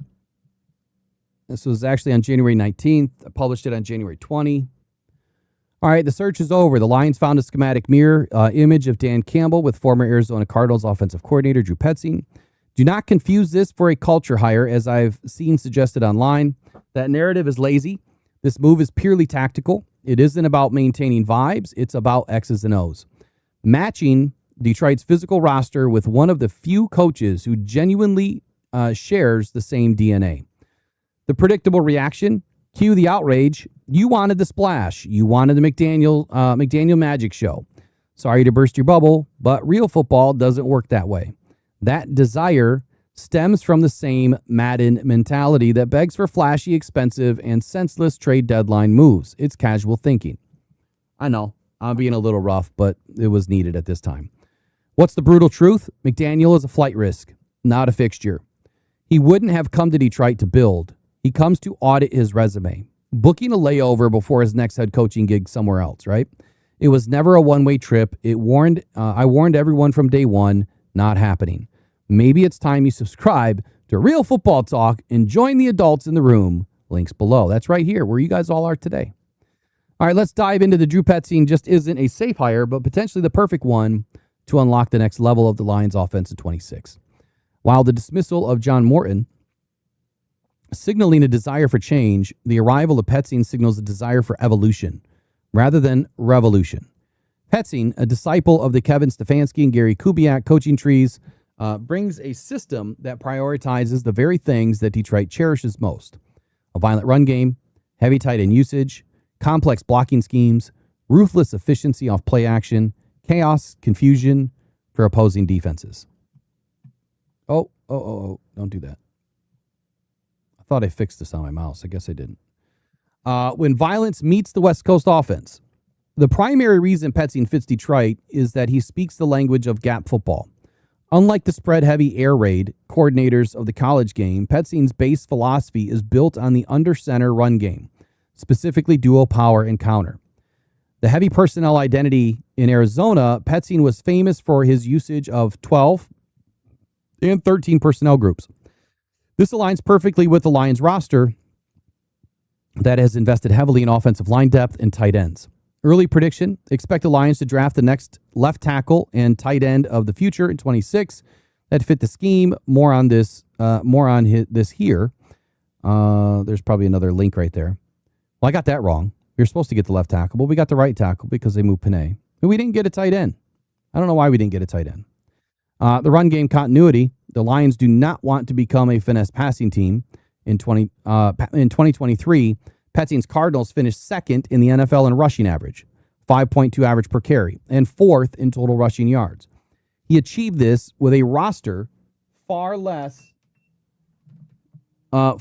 talented than Detroit's. He understands that to protect the quarterback, you must first bludgeon the defensive front, a philosophy that Dan Campbell demands.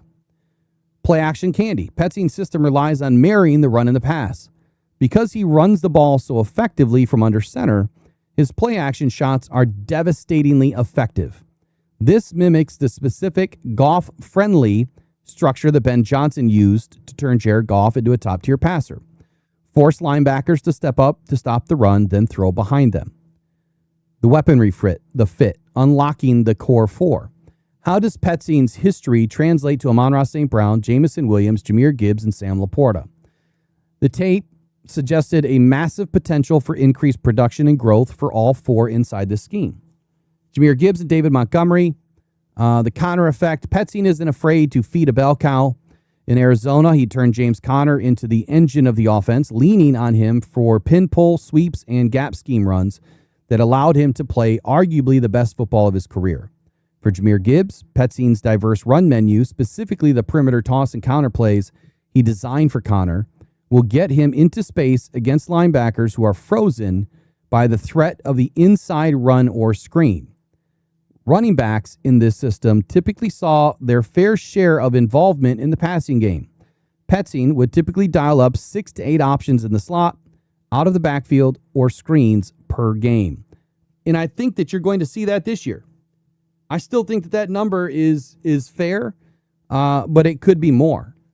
You might see Jahmyr Gibbs with more pass opportunities. 6 to 8 is kind of a lot, but it could be divided up between a couple of backs. For Sam Laporta as the focal point, if there's one winner in this hire, it is Sam Laporta. Petzing views the tight end not just as a safety valve, but as a primary number one option. Amon-Ra St. Brown, the Thielen role, right? Before calling plays, Petzing was a wide receivers coach in Minnesota, where he helped oversee the dominance of Adam Thielen and Stephon Diggs. He understands how to scheme free releases for slot receivers.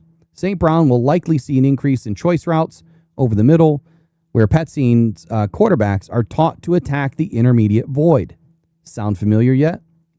Jamison Williams, the vertical threat. The criticism of Petzing in Arizona was occasionally a conservative nature, But this was largely due to Kyler Murray's limitations in rhythm passing and the lack of speed on the roster. With Goff, Petzing can utilize the deep post and dagger concepts off play action that require precise timing and Williams' specialty, speed. What we're now understanding is that JMO is developing even more intermediate routes, which is incredible. Proof of concept, the tight end whisperer.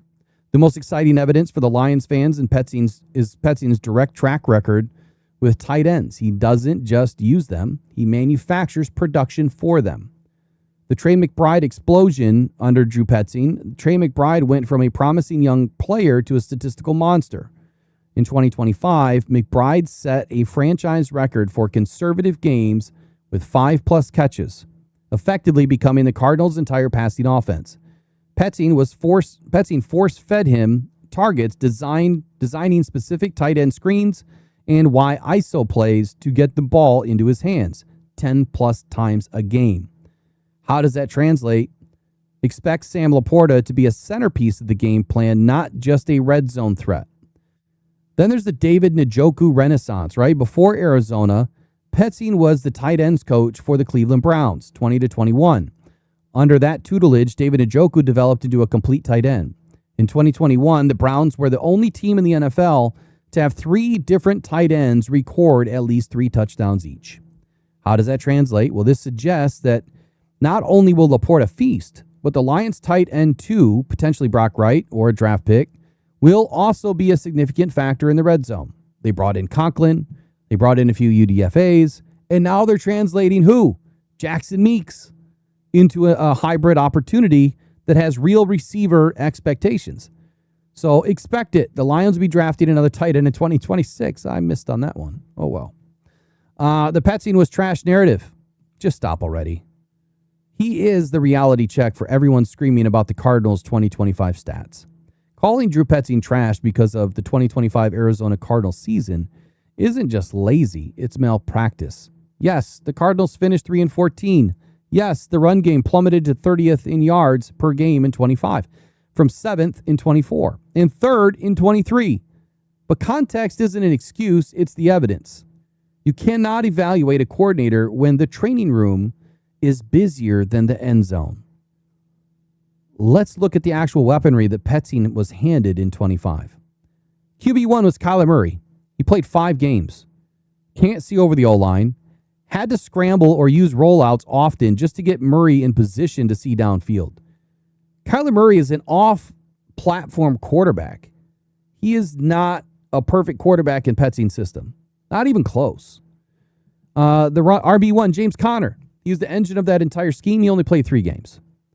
Marvin Harrison Jr. He was the WR1. Placed on IR after week 14 and was hobbled for weeks before. Whom, by the way, had a pedestrian rookie season that was already regressing in 25. And then there's Greg Dortch. Welcome to Detroit. He was on IR with a chest injury after week 12. Wide receiver 3, Zay Jones. He was on IR with an Achilles after week 9. Tight end 1, Trey McBride. Well, he played the entire season. Typically is the only passing option for Murray, which makes it pretty easy to shut down an offense, even with McBride having one of the best seasons ever as a tight end. You cannot beat teams one-dimensional. The result, Petzing was forced to run a power gap scheme with Michael Carter and Amari DeMarcado as his bell cows, and Jacoby Brissett effectively throwing to practice squad bodies. Judging Petzing on 25 is like firing a Formula One driver because his pit crew gave him a car with 3 wheels and no engine. Let me say that again. Judging Petzing on 25 is like firing a Formula One driver because his pit crew gave him a car with 3 wheels and no engine. It just doesn't work. Well, that offense that he was given just didn't work. They were all injured. But how did he manufacture McBride's crazy season? How did he isolate one player against every defense to have an incredible year? Intelligence, that's how. The real tape, if you want to know who Petzing is, watch 23 and 24. When he had actual NFL starters. In 23, he took roster-devoid talent and produced a top 5 rushing attack. That is the coach Detroit is hiring. 25 was just a medical report disguised as a football season. My verdict, my Drew Petzing is a high floor hire with a high ceiling schematic match. He brings the discipline of the Stefanski tree, the run game violence of the Gannon Eagles influence, and a proven history of maximizing the exact types of players Detroit has built its roster around. He won't ask for the Lions to change who they are. He will simply give them a better blueprint to dominate. End of story. And that's kind of what we've heard already. He came in and specifically said, look, I'm not going to change everything. We're going to have some different language. We're going to have some different plays. We're going to do some things that I like to do. But so far, it has not been a complete gut job. And I think it's going to be a pretty damn exciting season. All right, last article I wrote. All three of these, again, before January 20. The Petzing playbook, the West Coast offense redefined in Detroit, and yes, it will be. In a league currently obsessed with bazooka arms and 4-4 speed, the West Coast offense remains that great equalizer. It is the philosophy that proves you don't need to be a superhero to destroy a defense. You just need to be a surgeon. It relies on the belief that a perfectly timed 5-yard throw can be just as devastating as a deep bomb if the rhythm is perfect. For a quarterback like Jared Goff, who wins with his mind and feet rather than raw athleticism, this system isn't just a playbook. It is oxygen to this team. Let's dive into what this offense is designed to do and how this offense will fit the Lions' current situation. Hopefully, this piece helps you gain some insight and knowledge into the situation. If it did, please share it, like, subscribe to the Detroit Football Journal, right? And receive a free 6-month paywall free. Well, that was back then. If you subscribe today, I'll give you 6 months free. What is the West Coast offense? The West Coast offense, or WCO for short, is arguably the most influential philosophy in modern NFL history. Originally popularized by Bill Walsh with the 49ers in the 1980s, it completely changed how football was played. Traditionally, football was run to set up the pass. The West Coast offense flipped this on its head. The core philosophy was pass to set up the run. The fundamental idea of a traditional West Coast offense is to use the short passing game as an extension of the run game. That's what we saw last year out of Morton. That's what Dan Campbell was trying to do, and it just didn't work with that coach. Instead of handing the ball off for a 3-yard gain, you throw a quick 3-yard pass to the flat or the slant. The goal is to force the defense to defend the entire width of the field, sideline to sideline, rather than just the box. By spreading the defense out horizontally, you eventually open up running lanes up the middle later in the game. The three pillars of this system, timing and rhythm, or the drop. This is the most critical element in the West Coast offense. The quarterback is not reacting to the receiver. He is throwing to a spot based on footwork and landmarks. The entire offense is timed to the quarterback's feet. 3-step drop, ball comes out immediately. Slants, hitches, 5-step drop, intermediate routes, digs, outs. 7-step drop, the deeper routes, posts, corners. You get the idea. The rule is that the ball must leave the quarterback's hand before the receiver makes his break. If the quarterback holds the ball, the play is dead. This relies on trust and anticipation. This is why J-Mo struggled last year, because he wasn't getting to his landmarks. He was getting bumped. He was getting eaten alive across the middle at times. And that's going to change this year. One of the biggest reasons why receivers are slow to develop in Detroit under Jared Goff is this exact scenario. Goff must trust you know your landmark and your timing is crisp. Otherwise, it leads to interceptions, batted balls, and missed opportunities. The horizontal stretch, the old school offenses tried to stretch the field vertically, deep bombs. The West Coast offense stretches the field horizontally.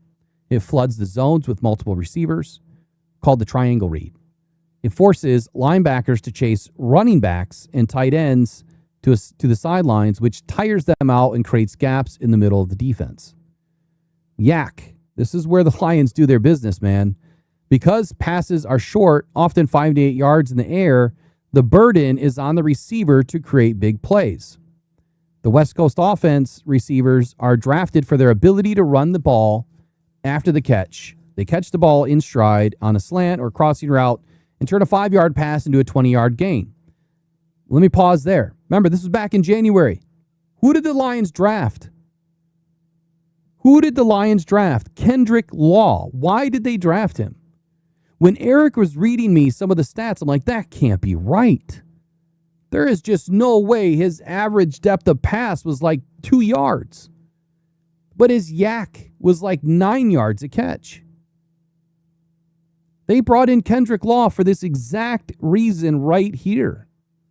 The short passes that Kendrick Law was going to take for another 10, 20 yards. So now they're going to try to use that same system with players like Jahmyr Gibbs in the slot, J-Mo coming across the middle, even St. Brown. You're going to see a lot of confusion, a lot of chaos around the linebackers. I think the Lions are going to flood that zone heavily this year. And then Sam Laporta is just going to be walking down the seam. Doesn't even need to run because ain't nobody going to be on him. Why this matters for Detroit and Jared Goff, Bill? Because Jared Goff is a prototypical West Coast quarterback. He does not have the strongest arm in the league like a Josh Allen, nor is he a runner like Lamar Jackson. However, he is elite at processing, reading the defense, timing, and accuracy.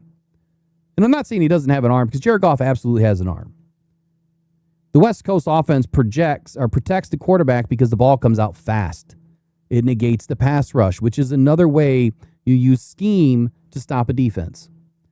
When Goff has to hold the ball, this usually means receivers are covered or the play is broken down. Drew Petzing's version, while Bill Walsh ran the pure West Coast offense, modern coaches like Drew Petzing and Ben Johnson run the Shanahan version or variation. This marries the West Coast offense passing concepts, short time throws, with the zone run scheme, moving the offensive line in unison. This is why Petzing is considered such a strong fit. He keeps the timing elements Goff loves, but adds the power run elements that Campbell loves. So now you have a pure West Coast passing system mixed with the power schemes that I mentioned in the 2 articles ago, and they're still going to keep the zone run. They're going to use it all. That's why this hire is so important to this offense and why the players that they brought in, and look at the other players that they brought in. Look at the other receivers that they brought in. Now, we released Tariq Black, but players like Lawrence Keys and Lucky Jackson, these players are known for taking short passes long distances. Right now, they don't mass 1,000 yards in the UFL, but these are some of the best receivers in the UFL, and they're known for utilizing an offense just like this. So, anyway, that was my breakdown on Drew Petzing way back in January. And now what we are hearing is that this exact same thing is happening. It's exactly what they brought him in to do, and it's working. So that's it for the day. It's now 11:30. I've been on for 3.5 hours. It's been a long day. We'll try to get you guys caught up this afternoon with a day 6 breakdown on what happened today. Some more news should be popping out here any moment, and I'll be back. So if we get any breaking news, I don't think that we've had any. I haven't seen any pop up.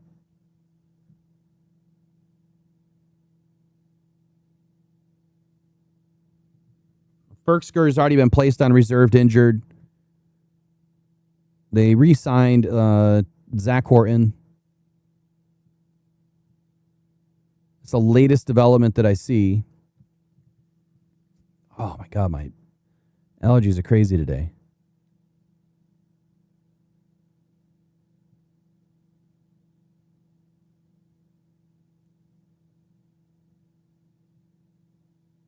Penei Sewell's the 37th player on the top 100. That's just crazy. Only 37.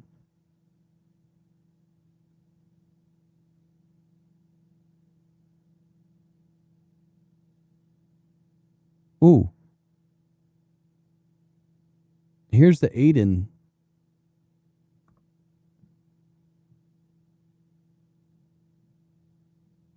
Here's the Aiden video.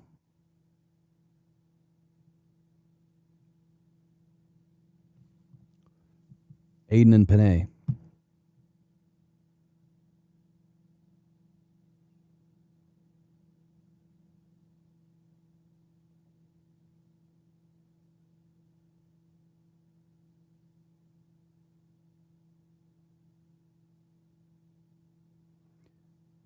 So big difference. I mean, we didn't see the beginning of the rep on the first one. But if you look at that second rep right there, the way that Panay controlled him is with that left stab arm, right? Pop, right there. So he popped him, and that forced him to go inside, and then Panay Sewell mirrored his feet to continue to force him inside. Look at Big Skip back there playing QB.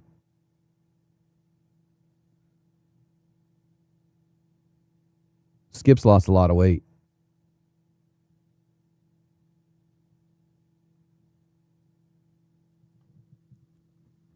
All right, I'm out of here, y'all. Y'all have a wonderful day. We'll catch you guys later on, like I said, this afternoon. Go on Pride, go Detroit Lions, man. Day 6 is going to be in the books here any second. We'll bring you all the gushy details later on.